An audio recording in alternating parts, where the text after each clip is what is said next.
வணக்கம்.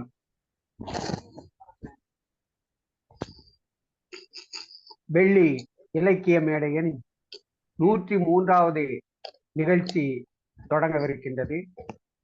இந்த நிகழ்ச்சி கம்பராமாயண சொற்பொழிவோடு தொடர்புடைய நிகழ்வாக நடந்து கொண்டிருக்கின்றது. இந்த நிகழ்ச்சியில் முறைப்படி தமிழ்தாய் வாழ்த்து பாடுவதற்காக அம்மா ரமணி பாலசாமி அவர்களை அன்போடு அழைக்கின்றேன். பாருங்கள் அம்மா. அனைவருக்கும் வணக்கம். தமிழ் வாழ்த்து.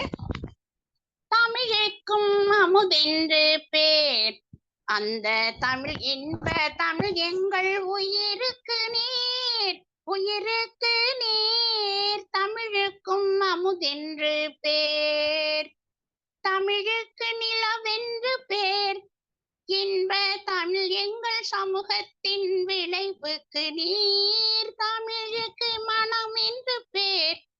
இன்ப தமிழ் எங்கள் வாழ்வுக்கு நிருமித்த ஊர், தமிழுக்கு மதுவென்று பேர், தமிழுக்கு மதுவென்று பேர். இன்ப தமிழ் எங்கள் உரிமை பயிருக்கு வேர், பயிருக்கு வேர். தமிழுக்கும் அமுதென்று பேர்.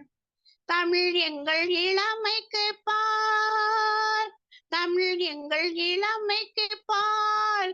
இன்ப தமிழ் நல்ல புகழ் மிக்க புலவர்க்கு மேல், புலவர்க்கு மேல். தமிழ் எங்கள் உயர்வுக்கு வான், இன்ப தமிழ் எங்கள் அசதிக்கு சுடர் தந்த தேன். தமிழ் எங்கள் உயர்வுக்கு வான், இன்ப தமிழ் எங்கள் அசதிக்கு சுடர் தந்த தேன். தமிழுக்கும் அமுதென்று பேர். தமிழ் எங்கள் அறிவுக்கு தோல், இன்ப தமிழ் நல்ல கவிதைக்கு வைரத்தின் வாழ், வைரத்தின் வாழ். தமிழ் எங்கள் பிறவிக்கு தாய், இன்ப தமிழ் எங்கள் வளமிக்க உளமுற்ற தீ. தமிழ் எங்கள் பிறவிக்கு தாய், இன்ப தமிழ் எங்கள் வளமிக்க உளமுற்ற தீ. தமிழுக்கும் அமுதென்று பேர், அந்த தமிழ் இன்ப தமிழ் எங்கள் உயிருக்கு நேர், உயிருக்கு நேர். தமிழுக்கும் அமுதென்று பேர். வணக்கம். நன்றி அம்மா, நன்றி. வெள்ளி இலக்கிய மேடை பாடல் இன்று ஒலிபரப்ப இருக்கின்றது ஐயா. உங்க வரவேற்புரை முடிச்சுட்டு. சரி சரி. இந்த நிகழ்ச்சிக்கு இன்றைக்கு வருகை புரிந்திருக்கின்ற சான்றோர் பெருமக்களை எல்லாம் முறைப்படி வரவேற்க வேண்டும் என்பதனால் வரவேற்புரைக்கு செல்கின்றோம். இந்த நிகழ்ச்சியை தொழில்நுட்ப உதவியோடு நடத்தி கொண்டிருக்கின்ற நெல்லை தீபன் அவர்களை வருக வருக என வரவேற்கின்றேன். அவருக்கு உதவியாக அமர்ந்திருக்கின்ற ஐயா RC குமரன் அவர்களையும் வருக வருக என வரவேற்கின்றேன். அது மட்டுமல்ல, இந்த நிகழ்ச்சியிலே பங்கு பெற்றிருக்கின்ற அம்மா கமலா நேரு அவர்களையும், ஐயா குமாப்பா கபிலன் அவர்களையும், அம்மா நாகம்மாள் நீலகண்டன் அவர்களையும், பிரபாவதி ராஜா அவர்களையும், அம்மா ஐயா ராஜா ராமலிங்கம் அவர்களையும், சாமுக்கி அவர்களையும், செந்தில்குமார் மாசிலாமணி அவர்களையும், இந்த நிகழ்ச்சியிலே உரையாற்ற நம்மோடு கலந்து கொண்டிருக்கின்ற பேராசிரியர் இள சாந்தா அவர்களையும், கவித்தேனி வசந்தகுமார் பாரதி அவர்களையும், காவூக்கி அவர்களையும், சீனி ரவி பாரதி அவர்களையும், அம்மா பான்மதி கிருஷ்ணகுமார் மற்றும் இந்த நிகழ்ச்சியிலே கலந்து கொள்ள இருக்கின்ற இன்னும் வருகை புரிந்து நம்மோடு பங்கேற்க இருக்கின்ற சான்றோர் பெருமக்களையும் வருக வருக என வரவேற்கின்றேன். இந்த நிகழ்ச்சியிலே சிறப்பானதொரு தலைமையேற்று இந்த கருத்துரை வழங்குவதற்காக காத்து கொண்டிருக்கும் ஐயா நெல்லை தீபன் அவர்களை எவ்வளவு பாராட்டினாலும் தகும். ஏனென்றால் இந்த வெள்ளி இலக்கிய மேடையின் நிகழ்ச்சி விட்டு விடாமல் இருப்பதற்காக அதை தொட்டு நடத்தி கொண்டு வருகின்ற ஐயா நெல்லை தீபன் அவர்களை நாமெல்லாம் வாழ்த்த கடமைப்பட்டிருக்கின்றோம். எப்படி தொடர்வது? கம்பராமாயணம் என்று சொன்னால் கம்பராமாயணம் மிகப்பெரிய ராமாயணம் அல்லவா? அதனை எப்படினாலும் எவ்வளவு நாட்கள் வேண்டுமானாலும் நடத்தி கொண்டே செல்லலாம். அத்துணை பொருள் கொண்டது அந்த கம்பராமாயணம், அத்தனை பாடல்கள் கொண்டது கம்பராமாயணம், அத்தனை கதைகள் கொண்டது ராமாயணம். ராமாயணம் என்றால் மிக பெரிய இலக்கியமாக கருதப்படுவதால் அந்த ராமாயணத்தை பற்றி நாம் எவ்வளவோ பேசலாம். ஆனால் ஒவ்வொரு பேச்சாளர்களுக்கும் அரை மணி நேரம் மட்டும்தான் நாம் கொடுக்கின்றோம். எனவே ஒரு படலத்தை பற்றி தான் ஒவ்வொரு நாளும் நாம் பேசிக்கொண்டிருக்கின்றோம். அந்த வகையிலே இன்றைக்கு ராவணன் சூழ்ச்சி படலத்தை பற்றி பேசுவதற்காக பேராசிரியர் இலா சாந்தா அவர்கள் வருகை புரிந்திருக்கிறார்கள். மற்றும் சடாயை உயிர்நீத்த படலத்தை பற்றி பேசுவதற்காக அம்மா கவிதேனி தேன்மொழி அவர்கள் வருகை புரிய இருக்கின்றார்கள். அவர்கள் அனைவரையும் வரவேற்று இப்போது வெள்ளி இலக்கிய மேடையின் பாடலை ஒலிபரப்பும்படி தாழ்மையுடன் கேட்டுக்கொள்கிறேன்.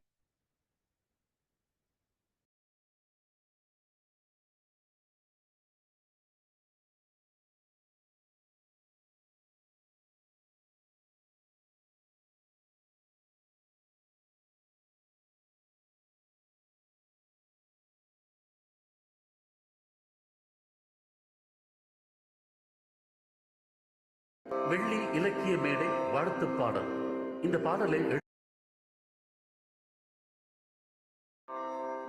அனைவருக்கும் வணக்கம். வெள்ளி இலக்கிய மேடை வாழ்த்து பாடல். இந்த பாடலை எழுதியவர் எங்கள் அன்பு திரு மாப்பா கபிலன் அவர்கள். இந்த பாடலை பாடிக்கொண்டிருப்பது ஹைதராபாத்திலிருந்து ரவிசங்கர். வெள்ளிக்கிழமை மாலையிலே ஒன்று கூடுவோம், வெள்ளிக்கிழமை மாலையிலே ஒன்று கூடுவோம், வெள்ளி இலக்கிய மேடையிலே நின்று பாடுவோம். வெள்ளிக்கிழமை மாலையிலே ஒன்று கூடுவோம், வெள்ளி இலக்கிய மேடையிலே நின்று பாடுவோம். நல்ல தமிழ் இலக்கியத்தை நாமும் பாடுவோம், நல்ல தமிழ் இலக்கியத்தை நாமும் பாடுவோம். துள்ளி ஓடு புள்ளி மானாய் நாடும் ஆடுவோம், நல்ல தமிழ் இலக்கியத்தை நாமும் பாடுவோம். துள்ளி ஓடு புள்ளி மானாய் நாடும் ஆடுவோம். வெள்ளிக்கிழமை மாலையிலே ஒன்று கூடுவோம், வெள்ளி இலக்கிய மேடையிலே நின்று பாடுவோம். வள்ளுவனின் குறளமுதை விரும்பி சொல்லுவோம், தெள்ளு தமிழ் காப்பியத்தை திரும்பச் சொல்லுவோம். வள்ளுவனின் குறளமுதை விரும்பி சொல்லுவோம், தெள்ளு தமிழ் காப்பியத்தை திரும்பச் சொல்லுவோம். வெல்லும் தமிழை உலகின் காதில் கொண்டு செல்லுவோம், வெல்லும் தமிழை உலகின் காதில் கொண்டு செல்லுவோம். நல்ல தமிழ் வாடும் என உறக்க சொல்லுவோம், நல்ல தமிழ் வாடும் என உறக்க சொல்லுவோம். வெள்ளிக்கிழமை மாலையிலே ஒன்று கூடுவோம், வெள்ளி இலக்கிய மேடையிலே நின்று பாடுவோம். கம்பநாடன் சொல்லாடலை கேட்டு ரசிப்போம், கண்ணதாசன் பாடல்களின் தேனை சுவைப்போம். கம்பநாடன் சொல்லாடலை கேட்டு ரசிப்போம், கண்ணதாசன் பாடல்களின் தேனை சுவைப்போம். வெள்ளி மாலை தமிழ் அமுதை ஊடு கழிப்போம், வெள்ளி மாலை தமிழ் அமுதை ஊடு கழிப்போம். முல்லை மலர் தமிழ் கடலில் ஒத்து குளிப்போம், முல்லை மலர் தமிழ் கடலில் ஒத்து குளிப்போம். வெள்ளிக்கிழமை மாலையிலே ஒன்று கூடுவோம், வெள்ளி இலக்கிய மேடையிலே நின்று பாடுவோம். வெள்ளிக்கிழமை மாலையிலே ஒன்று கூடுவோம், வெள்ளி இலக்கிய மேடையிலே நின்று பாடுவோம்.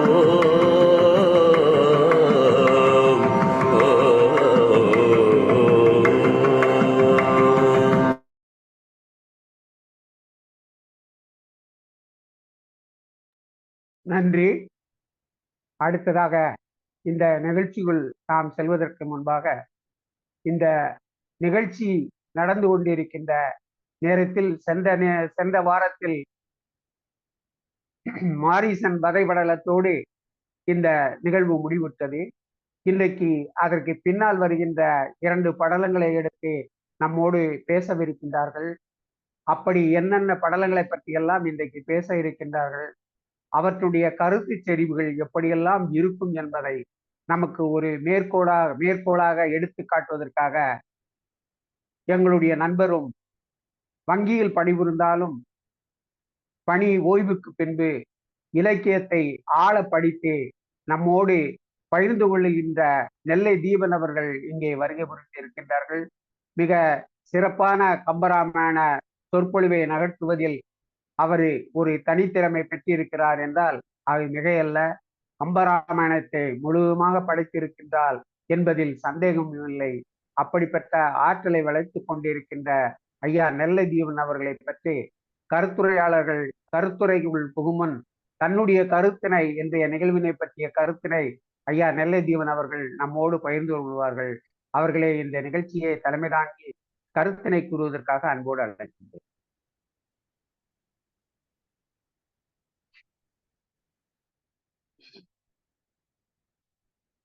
முச்சங்கம் கூட்டி முதுபுலவர் தமை கூட்டி அச்சங்கத்துள்ளே அளப்பரிய பொருள் கூட்டி சொற்சங்கமாக சுவை மிகுந்த கவி ஊட்டி அற்புதங்களெல்லாம் அமைத்த பெருமாட்டி வேண்டுகின்ற பொழுதெல்லாம் விளைகின்ற நித்திலம் தோண்டுகின்ற பொழுதெல்லாம் சுரக்கின்ற செந்தமிழ் என்ற கவியரசர் வரிகளாலே தமிழன்னையை வணங்குகிறேன். இன்றைய நிகழ்ச்சியிலே தமிழ் வாழ்த்து பாடிய அம்மா ரமணி பாலசாமி அவர்களே, சிறந்த முறையிலே நெறியாள்கை செய்து கொண்டிருக்கின்ற அருமை நண்பர் புதிய செல்வராஜ் ஐயா அவர்களே, தொழில்நுட்பத்தை செய்து கொண்டிருக்கின்ற ஐயா ஆர்சி குமரன் அவர்களே, இன்று கம்பெனியிலே ராவணன் சூழ்ச்சி படலம் என்பதை பற்றி உரையாட இருக்கிற முதுகலை தமிழாசிரியர் அம்மா இல சாந்தா அவர்களே, சடாயை உயிர் நீத்த படலம் என்பதை பற்றி பேச இருக்கின்ற கவி நிலவு தேன்மொழி அம்மா அவர்களே, மற்றும் இந்த நிகழ்ச்சிக்கு வந்திருக்கிற என் இலக்கிய சொந்தங்களே, உங்கள் அத்தனை பேருக்கும் என்னுடைய அன்பும் பண்பும் நட்பும் சார்ந்த வணக்கத்தை காணிக்கையாக்கி மகிழ்கிறேன். கம்பராமாயணம் என்பது மிகவும் ஒரு இனிமையான ஒரு காப்பியம். வான்மீகத்தில் உள்ள கதையை எடுத்துக்கொண்டு தமிழினுடைய கலாச்சாரத்திற்கும் பண்பாட்டுக்கும் ஏற்றபடி கம்பர் அமைத்தார் என்றால், ராமாயண கதையை முதலாக சொன்னது வான்மீகம் தானா என்று ஒரு கேள்வி எழுகிறது. இதை ஆராய்ச்சி செய்து ஒரு ஆங்கிலேயர் வின்டர் நிட்ஸ் என்று அவருடைய பெயர், அவர் இந்திய இலக்கிய வரலாறு என்று ஒரு நூல் எழுதியிருக்கிறார். அவருடைய கூற்றுப்படி செவி வழி செய்தியாக வந்த நாடோடி பாடல்கள் தான் இந்த ராமாயண கதைக்கு மூலம் என்று சொல்லுகிறார். அது மாத்திரமல்ல, நம்முடைய இலக்கியங்களிலே பல இடங்களில் இந்த ராமாயண குறிப்பு இருக்கிறது. கம்பன் காலத்துக்கு முன்னமேயே இருக்கிறது. புறநானூரை எடுத்துக்கொண்டால், ஒரு அரசனிடம் பாணர்கள் பரிசு பெற்று வருகிறார்கள். வருகிற வழியிலே அந்த பாணர்களுடைய வீட்டு பெண்கள் எல்லாம் அந்த நகைகளை போட்டு பார்க்க வேண்டும் என்று ஆசைப்படுகிறார்கள். சரி என்று இவர்கள் அந்த நகைகளை கொடுக்கிறார்கள் பாணர்கள். ஆனால் அந்த பெண்களுக்கு எந்த நகையை எப்படி போடுவது என்று தெரியவில்லை. கையில் போடுவதை காதிலும், கழுத்தில் போடுவதை இடுப்பிலும், இப்படி மாறி மாறி போட்டது நகைச்சுவையாக இருக்கிறது என்று அந்த புலவர் சொல்கிறார். அதற்கு உவமையாக ராமாயண கதையில் உள்ள ஒரு குறிப்பை சொல்லுகிறார். ராவணன் சீதையை தூக்கி கொண்டு போன போது அந்த சீதை கீழே நகைகளை எரிந்தால், அப்படி கீழே விழுந்த நகைகளை முகம் சிறப்பாக உள்ள குரங்குகள் இதே போல்தான் அந்த நகையை மாற்றி மாற்றி போட்டது நகைப்புக்குரியதாக இருந்தது என்று புறநானூறு நமக்கு சொல்லுகிறது. கடுந்தரல் ராமன் உடன்புணர் சீதையை வழித்தகை அரக்கன் வவ்விய ஞான்றை நிலம் சேர் மதரணி கண்ட குரங்கின் செம்முக பெருங்கிளை இழைப்புழிந்தாங்கு என்பது அந்த பாடல். அகநானூரிலே காதலர்கள் இருக்கிறார்கள். அந்த காதலர்களை பற்றி ஊர்புறாவும் பேசுகிறார், புறம் பேசுகிறார்கள். ஒரு நாள் திருமணம் முடிந்து விட்டது. இவர்கள் பேசுவதையெல்லாம் நிறுத்தி விட்டார்கள். கப்சிப் என்று வாயை மூடிக்கொண்டார்கள். அதற்கு அந்த இடத்திலே ஓமையாக ராமன் போர் நடக்கிற போது தனுஷ்கோடியிலே ஒரு ஆலமரத்தின் அடியில் உட்கார்ந்து மந்திர ஆலோசனைகளில் ஈடுபட்டுக் கொண்டிருக்கிறான். அதுவரைக்கும் அந்த மரத்தில் இருந்து பறவைகள் சப்தம் போட்டுக் கொண்டிருந்த பறவைகள் எல்லாம் இந்த மந்திர ஆலோசனை தொடங்கியவுடன் கப்சிப் என்று வாயை மூடிக்கொண்டனவாம். வெண்வேல் கௌரியர் 90 கோடி முழங்கிரு பவ்வம் இறங்கு முன் துறை வெல்போர் இராமன் அருமறைக்கு அவித்த பல்வியில் ஆழம் போல ஒளி அவிந்தன்று இவ் அழுங்கல் ஊரே என்பது அந்த பாடல். 90 கோடி என்றால் தனுஷ்கோடி, அருமறை என்றால் மந்திர ஆலோசனை. இப்படி அதிலே ஒரு குறிப்பு இருக்கிறது. சிலப்பதிகாரத்திலே தம்பியோடு காட்டுக்கு சென்று பிறகு ராவணனுடன் போர் தொடுத்து அந்த இலங்கையில் உள்ள மதில்களை எல்லாம் அழித்தானே, அந்த பெருமையுடைய ராமனுடைய புகழை கேட்காத செவி என்ன செவியோ என்று இளங்கோவடிகள் சொல்லுவார். மூ உலகும் ஈரடியால் முறை நிரம்பா வகை முடிய தாவிய சேவடி சேப்ப தம்பியுடும் காண்போந்து சோ அரணும் போர் மடிய தொல் இலங்கை கட்டளித்த சேவகன் சீர் கேளாத செவி என்ன செவியோ என்று இளங்கோவடிகள் அதிலே குறிப்பிடுவார். அதே போல மணிமேகலையிலே காய சண்டிகை என்று ஒரு பாத்திரம் வருகிறது. அவளுக்கு தீராத நோய் யானை தீ, பசி. எவ்வளவு சாப்பிட்டாலும் அவளுக்கு பசி அடங்காது. அதற்கு ஊமை சொல்கிற போது சாத்தனார் சொல்கிறார், பாலம் கட்டுகிற போது குரங்குகள் எல்லாம் பெரிய பெரிய கற்களை கொண்டு வந்து கடலிலே போட்டன அல்லவா, அந்த கற்கள் எல்லாம் அப்படியே கீழே போய்கொண்டே இருந்ததாம் கடலுக்கு அடியிலே. அதே போல இவளும் எவ்வளவு சாப்பிட்டாலும் போய்கொண்டே இருக்கிறது என்று சொன்னார். நெடியோ மயங்கி நிலைமிசை தோன்றி அடலறு முன்னீர் அடைத்த ஞான்று குரங்கு குணர்ந்து எரிந்த நெடுமலை எல்லாம் அணங்குடைய அளக்கர் வயிறு புக்காங்கு. அளக்கர் என்றால் கடல் என்று பொருள். இப்படி எல்லா இலக்கியங்களும் போற்றிய அந்த ராமாயண கதையை இன்று வெள்ளி இலக்கிய மேடை இப்பொழுது பேசி பெருமைப்பட்டுக் கொண்டிருக்கிறது. இங்கு வருகிற அத்தனை பங்காளர்களையும் இங்கே பேச வைக்கிறது. அந்த உரையை கேட்டு மகிழ்ச்சி அடைந்து கொண்டிருக்கிறது. அந்த வகையிலே இன்று 2 படலங்கள், ராவணன் சூழ்ச்சி படலம் என்பதை பற்றியும் சடாயு உயிர் நீத்த படலம் என்பதை பற்றியும் 2 பெருமக்கள் இங்கே பேச இருக்கிறார்கள். முதல் பேச்சாளரை ஐயா பொதிகை செல்வராஜன் ஐயா அவர்கள் முறைப்படி அழைப்பார்கள். நன்றி. இந்த நிகழ்ச்சியிலே தன்னுடைய கருத்துக்களை வழங்குவதற்காக அம்மா இலா சாந்தா அவர்களை அன்போடு அழைக்கின்ற நேரத்தில் அம்மா அவர்களை பற்றி ஓரிரு வார்த்தைகள் நான் கூறலாம் என்று நினைக்கின்றேன். அம்மா அவர்கள் பேராசிரியராக பணிபுரிந்து இருக்கின்ற நேரத்தில் அந்த பணியின் இடையிலும் இடையறாது இலக்கிய பணிகளை ஆற்றுவதில் மிகவும் ஆர்வமுடையவராக இருக்கின்றார். ஞாலம் அமைப்பிலே எப்பொழுதும் தன்னுடைய பங்களிப்பை தந்து கொண்டே இருக்கின்ற ஒரு சிறந்த பேராசிரியராக, பேச்சாளராக, கவிஞராக, பட்டிமன்றத்தில் பேசுகின்ற பேச்சாளராக அவர் பரிணமித்துக் கொண்டிருக்கின்றார். அது மட்டுமில்லை, தமிழில் முனைவர் பட்டம் வாங்குவதற்காக அம்மா அவர்கள் உழைத்துக் கொண்டிருக்கின்றார்கள். மிகச்சிறந்த பேச்சாளர்.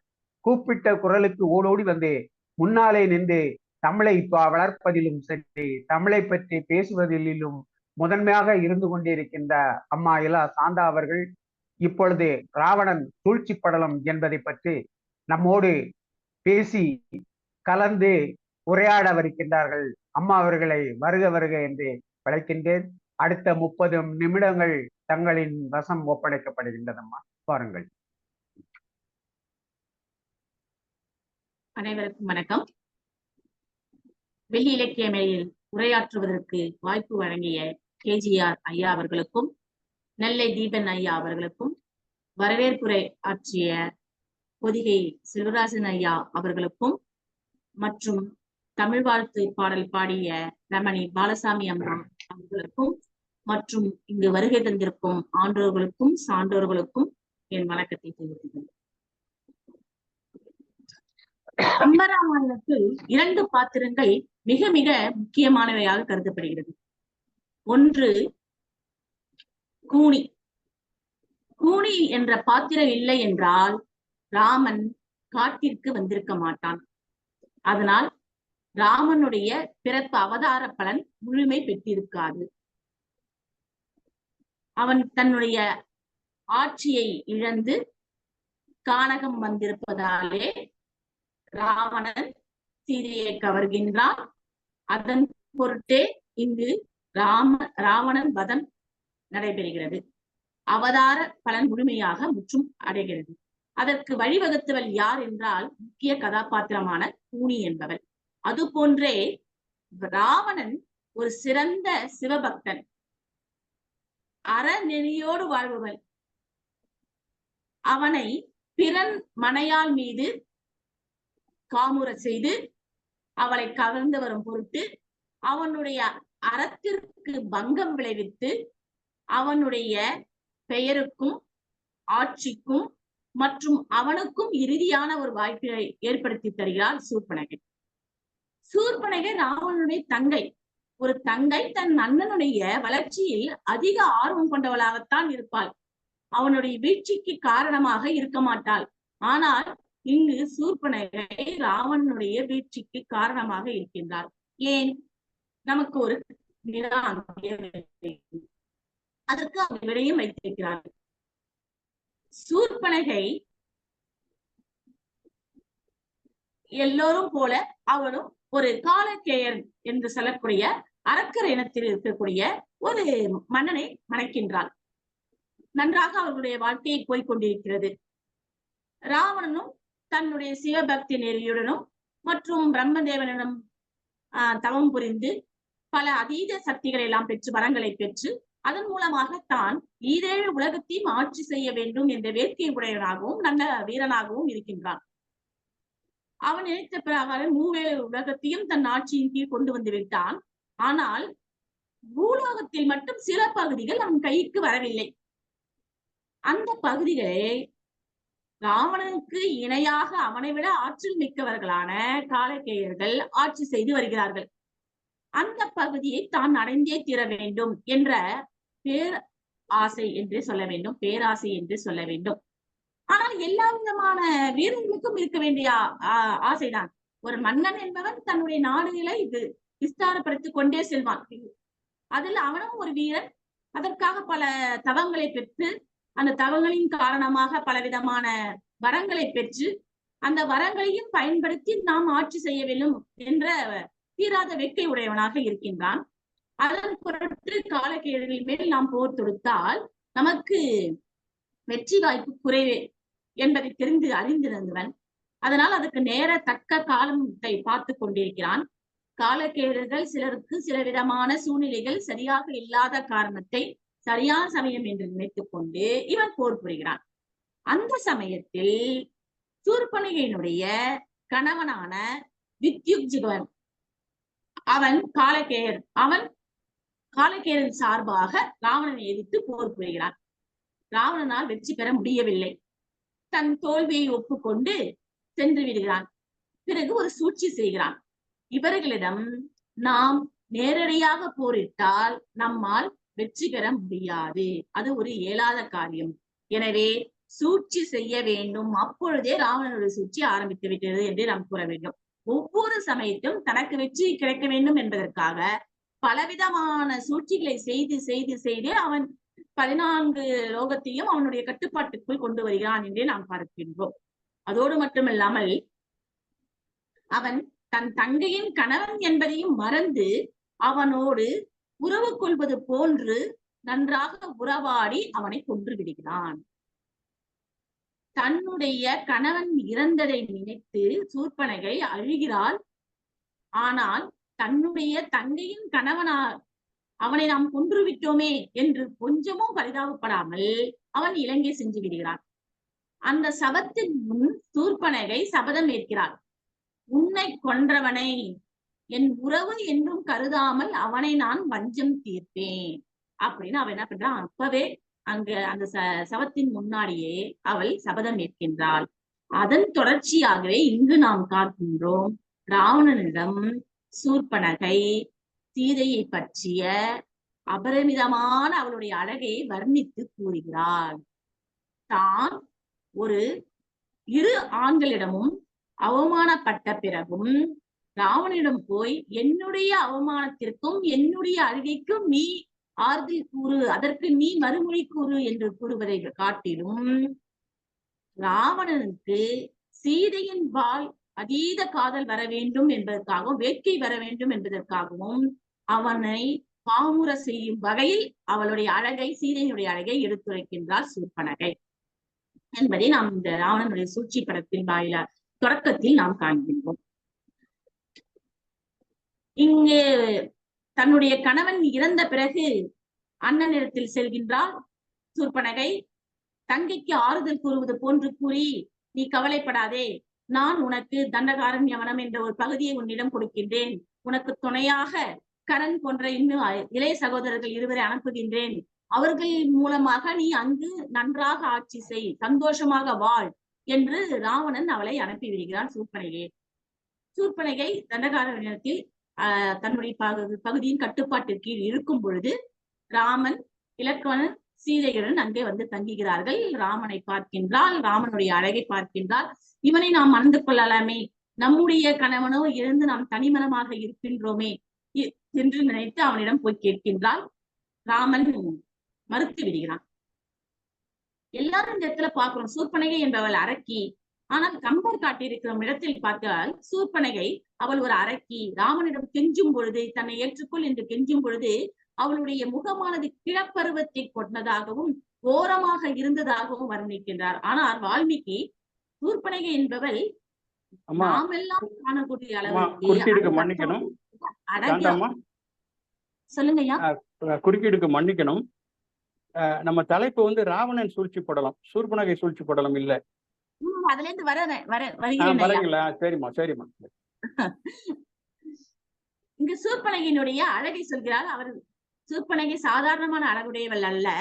இவள் யார் என்றால் தேமரு தாமரை உறையும் நங்கை, திருமகளுக்கு இணையான அழகு கொண்டவள் என்று வர்ணிக்கின்றார்கள். அவ்வளவு அழகு பொருந்திய ஒரு மங்கை கேட்டும் ராமன் அவளை மறுத்து விடுகிறான். அவள் அழுது கொண்டே செல்கிறாள். சென்று ராவணனிடம் நிகழ்ந்தவற்றை கூறுகின்றாள். என்னை புறக்கணித்து விட்டான் ராமன் என்று. அதை கேட்ட பிறகு, ஏன் அவன், நீ என்ன தீங்கு செஞ்ச, எதனால அவன் வந்து உன்னை வந்து அனுப்பிச்சு விட்டான் அப்படின்றத அவர் கேட்கிறா ராவணன். அப்ப அவ சொல்றா, ஆரவள் என்னளோடும் அரக்கியும் ஐய ஆழித்தேர் அவள் அல்குல் கொங்கை செம்பொன் செய்குளிர செப்பு பாரவல் பாதம் நீண்ட பாக்கியம் படைத்தது அம்மா பேரவள் சீதை என்று வடிவமெல்லாம் பேசலுற்றாள். அவளுடைய பேர் சீதை. பார்ப்பவர்கள் அனைவருமே அவள் மேல் காதல் கொள்ளக்கூடிய அளவுக்கு மிகவும் அழகானவள் அவள். அவள் பொருட்டே அவன் என்னை மறுத்து விடுகிறான் என்று சொல்லுகிறார். இந்த இடத்துல நம்ம கம்பருக்கும் வால்மீகிக்கும் உள்ள வித்தியாசத்தை நம்ம பாக்குறோம். வால்மீகியினுடைய ராமாயணத்துல சூர்பனகை போய் ராவணனிடம் முறையிடுவதற்கு முன்பாகவே அவனுடைய ஒற்றனான அகம்பனன் என்பவன், ராவணனுடைய ஒற்றனான அகம்பனன் என்பவன் இங்கு நடந்தவற்றை அனைத்தையும் கொண்டு ராவணனிடம் சொல்கிறான். யாவராலும் கொல்ல இயலாது, ஆகவே சீதை கவர்ந்தால் அவள் பிரிவால் ராமன் இறப்பான் என்று கூறுகிறான். அவள் எப்பேற்பட்டவன் இங்கு நின்றது எல்லாம் கூறிவிட்டு, சீதை என்று மிகவும் அழகானவள், அந்த அழகானவளை நாம் கவர்ந்து விட்டோமானால் அவன் கண்டிப்பாக இறப்பான், இதுவே அவனுடைய ராமனுடைய பலவீனம் என்பதையும் அகம்பனன் கூறுவதாக நாம் வால்மீகி ராமாயணத்திலே பார்க்கின்றோம். இவளுடைய அழகை வர்ணிக்க வர்ணிக்க வர்ணிக்க எடுத்து சொல்ல சொல்ல சொல்ல ராவணனுக்கு அவள் சீதையின்பால் அதீத ஆவல் ஏற்படுகிறது. இப்பேற்பட்ட அழகான ஒரு மங்கையை நாம் பார்த்தே ஆக வேண்டும், அவளை எவ்வாறாவது நாம் கார்ந்து கொள்ள வேண்டும் என்றே யோசிக்கின்றான். நாளாக நாளாக நாளாக அவனுக்கு அந்த காமத்தீ அதிகமாக இருக்கிறது. அந்த வெப்பத்தின் தாக்கம் அவனால் தாங்கிக் கொள்ள முடியவில்லை. சந்திரனை அழைக்கின்றான் குளிர்விப்பதற்காக, மற்றும் தென்றலை வா வந்து நீ யாரை கேட்டுக்கொண்டு என்னை வந்து குளிர்வி என்று அழைக்கின்றான். இவ்வாறாக அவனுடைய செயல்பாடுகள் மாறுகிறது. ஆனால் எதனாலும் அவனுடைய ஆவலானது நாளுக்கு நாள் அதிகரித்துக் கொண்டே இருக்கிறது. சீதையை நாம் கண்டே ஆக வேண்டும், அவளை எப்படியாவது கவர்ந்து கொண்டு வர வேண்டும் என்ற ஆவல் அவனுக்கு ஏற்படுகிறது என்பதை நாம் பார்க்கின்றோம். ஒரு சமயத்துல அவன் தன் நிலையை மறந்து பார்க்கிற இடம்லாம் சீதை போலவே இருக்கு. உடனே சூர்பனகையை கூப்பிடுறான். சூர்பனகையை கூப்பிட்டு கேட்கிறான், இங்க பார்க்கும்போது பார்க்கறதா சீதையாட்டமே இருக்கு, எதை பார்த்தாலும் சீதையாட்டமே இருக்கு, எனக்கு தான் அந்த மாதிரி தெரியுதா, உனக்கும் அந்த மாதிரி தெரியுதா அப்படின்னு சூர்பனகை கிட்ட கேட்கிறான். அப்ப சூர்பனகை சொல்றா, ஆமா ஆமா, இவனை பார்த்தோம்னாக்க நம்ம வந்து அப்படிதான் ராமன் இருந்தாங்க, கரிய நிறத்தோட எவ்வளவு வேல் போல அழகான கண்களை உடையவனாக இருக்கான் அப்படின்னு சொல்லிட்டு சொல்றா. நீ என்ன, நான் பெண்ணை பத்தி சொல்றேன், நீ ஒரு ஆணை பத்தி சொல்றியே அப்படின்னு சொல்லிட்டு கடிந்து பேசுகிறான் சூர்பனகை. அப்பொழுதும் அவள் சொல்கிறாள், தன்னுடைய காதலை மறைத்துக் கொண்டு அங்கே சொல்கிறாள், இது ஏன் தெரியுமா நான் சொல்றேன், எனக்கு சீதைன்னு நினைச்சாலே எனக்கு அவன் தான் ஞாபகம் வரான். என்ன அவன் என்னுடைய மானபங்கப்படுத்திட்டான் இல்லையா, அதனால எனக்கு அவனுடைய கோபம், அவன் மேல் உள்ள கோபம் தான் எனக்கு ஞாபகம் வருகிறது. அதற்கு காரணமானவள் யார்? இந்த சீதை அல்லவா, அதனாலதான் எனக்கு அவனுடைய ஞாபகம் வருகிறது அப்படின்னு சொல்றா சூர்பனகை. அந்த ஒரு சமயத்துல அவன் யோசிக்கிறான், அவன் புத்திசாலியான ராவணன். நாமும் சீதையை பத்தி பேசும்போது இவள் ஏன் ராமனை பத்தி மறுபடியும் அவள் ராமனை பற்றியே அவள் சிந்தை செல்கிறதே, அவளுடைய சிந்தை அதை பற்றியே கூறுகிறாளே என்று அவன் ஒரு கணம் நினைத்தாலும், அதை காட்டிலும் அவனுக்கு சீதையின் பால் ஏற்பட்ட ஆவல் அதிகமானது காரணத்தினால் இவளுடைய பேச்சை மறுத்து சீதையை எவ்வாறாவது நாம் கவர்ந்தே தீர வேண்டும் என்று நினைக்கின்றான். தென்றல் என குளிர்விக்கவில்லை, சந்திரன் என குளிர்விக்கவில்லை, ஆனால் இவர்களெல்லாம் நொந்து எந்த பலனும் இல்லை. அதனால் அழைக்க வேண்டும். யாரை அழைக்க வேண்டும்? நம்முடைய அமைச்சர்களை அழைத்து எப்படியாவது சீதையை கவர்வதற்கான வழி என்ன என்று அவர்களிடம் கேட்க வேண்டும் என்று கூறுகிறான். காற்றிலேன் தன்னை வாழா முனிதலின் கண்டது இல்லை, கூற்றும் வந்து என்னை இன்னே குறுகும் ஆள் குறித்த ஆற்றலால் வேல்கரும் கருங்கன் சீதை மெய் அருள் புனையேன் என்றால் ஆற்றலால் அடுத்தது என்னும் அமைச்சரை கொணந்தீர் என்றான். ஆமா, எது வந்தாலும், காற்று வந்தாலும் சரி, எது வந்தாலுமே, தென்றலாக வந்தாலும் எது வந்தாலுமே என்னை குளிர்விக்காது. நான் சீதை அடைந்தால் மட்டுமே எனக்கு இந்த வெம்மையானது என்னை விட்டு போகும். எனவே அமைச்சர்களை அழையுங்கள், அவர்களிடம் இந்த திட்டம் தீட்டுவோம், அவளை கவர்ந்து வருவது எப்படி என்ற திட்டத்தை நாம் தீட்டுவோம் என்று அமைச்சர்களை கூப்பிடுங்கள் என்று உத்தரவிடுகிறார். அமைச்சர்கள் அனைவரும் வருகிறார்கள். அவர்கள் கூறும் செயல்களை, அவர்கள் சொல்களை காட்டிலும் அதெல்லாம் அறச்செயல்களாக இருக்கின்றது. இவனால் ஏற்றுக்கொள்ள முடியவில்லை. ஒருவருக்கு இறுதி காலம் வந்துவிட்டால் நல்ல வார்த்தைகள் சொல்வதை காதில் எழாது என்பார்கள். எனவே அவற்றையெல்லாம் தடுத்துவிட்டு தனி ஒருவனாக விமானத்தில், புஷ்பக விமானத்தில் சென்று விடுகிறான். சென்று அங்கு மாரீச்சனை காண்கிறான். மாரீச்சனிடம் போய் என்ன சொல்வது, என்னவாறு நாம் கூறுவது, எனக்கு துணையாக நீ வா என்று எப்படி அழைப்பது, எவ்வாறு நாம் இந்த சீதையை கவர்ந்து வருவது என்று சிந்தித்துக் கொண்டே செல்கிறான். மாரீச்சனிடம் செல்கிறான். மாரீச்சன் என்பவன் யார் என்றால் சுந்தன் தாடகை என்பவன் மகன். ஒரு வகையில் ராவணனுடைய மாமன் என்றே நாம் பார்க்கின்றோம். விஸ்வாமித்திரர் வேள்வி நடக்கும் பொழுதே அவனுடைய தமையனும் மற்றும் தன்னுடைய தாயையும் இழந்து விடுகிறான். அப்பொழுது இவனும் தாக்கப்பட்டு சென்று ஓடி ஒளிந்து விடுகிறான். மீண்டும் அவர்கள் இறப்புக்கு பழி தீர்க்கும் பொருட்டு வருகின்றான். அப்பொழுதும் ராமனுடைய பானத்திற்கு காயப்பட்டு மறுபடியும் ஒளிந்து கொள்கிறான். அவ்வாறு ராமனுடைய பானம் பட்டதினால் தன்னிடம் இருந்த தீங்குகள் எல்லாம் அழிந்து அவன் தவக்கோலத்தில் தவம் செய்கின்றான். இனி நம்முடைய காலமானது அற வாழ்க்கையோட, அற சிந்தனையோட தவ வாழ்க்கையாக இருந்து முக்தி நிலை பெற வேண்டும் என்று அங்கு அவன் தவம் கொண்டிருக்கின்றான். அப்பொழுதுதான் ராவணன் வருகின்றான்.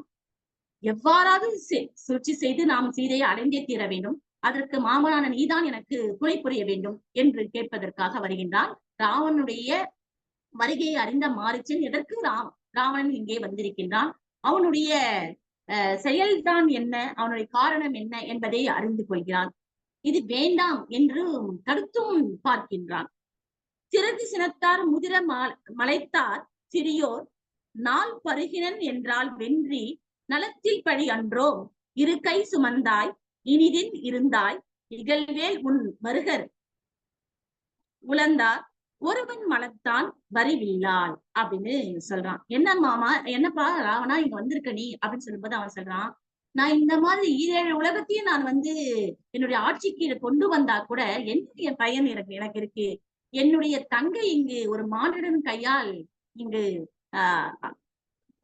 அவமானப்பட்டு வந்து நிற்கின்றாள். என்னுடைய தம்பியை நான் இழந்திருக்கின்றேன்.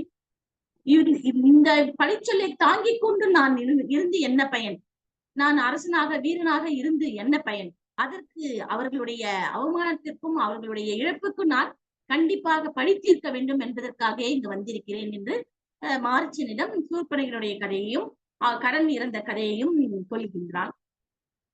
இதை கேட்ட பிறகும் மாரீச்சன் சொல்கின்றான், நீ நினைக்கின்றார் போல் ராவணன் சாதாரண மானுடன் அல்லன். அவன் பால் நாம் பல மன்னர்களை அழித்தது போன்று அவனை வெகு சுலபமாக அழித்துவிட முடியாது.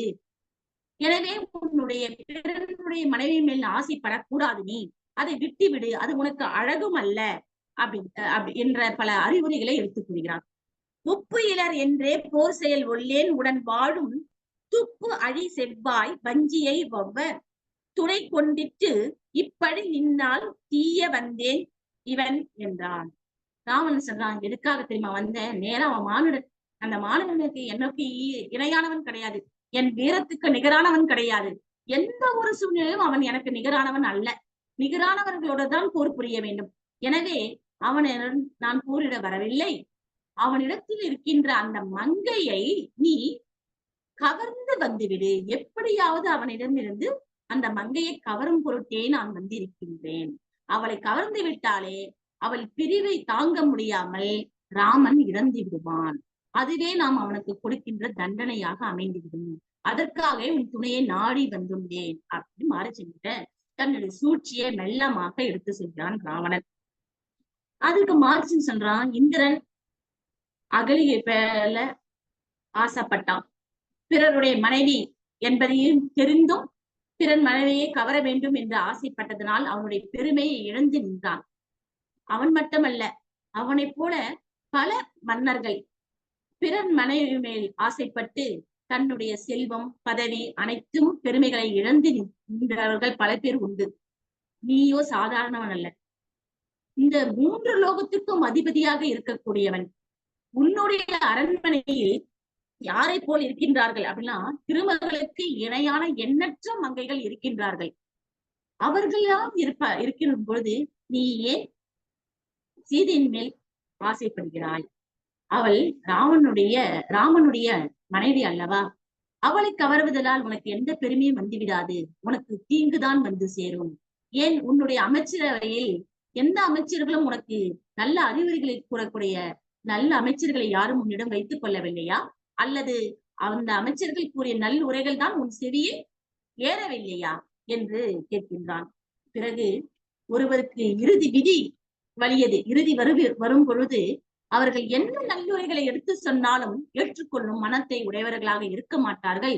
ஒருவேளை உனக்கு விதி வந்து விட்டது, உனக்கு அழிவு காலம் வந்து விட்டதோ, அதனால்தான் நீ பிறருடைய நல் அறிவுரைகளை கேட்க மறந்தாயோ அப்படின்னு மாமனாய் இருந்து எடுத்து சொல்கிறான்.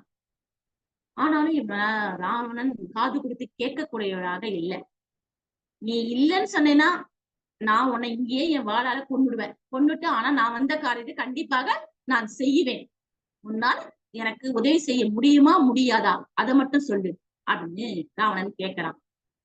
சரி, நான் என்ன இப்ப சூழ்ச்சி செய்யணும், நான் என்ன அதை செய்யணும் அதை சொல்லு அப்படின்னு சொல்லிட்டு, எனக்கு தெரியல நீ ஏன் சொல்லு அப்படின்னு சொல்லிட்டு மாரிச்சன் ராவணன் கிட்ட கேட்கிறான். என்ன மாமாயம் யான் மற்றும் ஏற்றுவது இயம்புக அப்படின்னு கேட்கிறான் ராவணன் கிட்ட. பொன்னின் மான் ஆகி புக்கு அப்படின்னு சொல்றான் ராவணன். நீ சாதாரணவனா போக வேண்டாம்,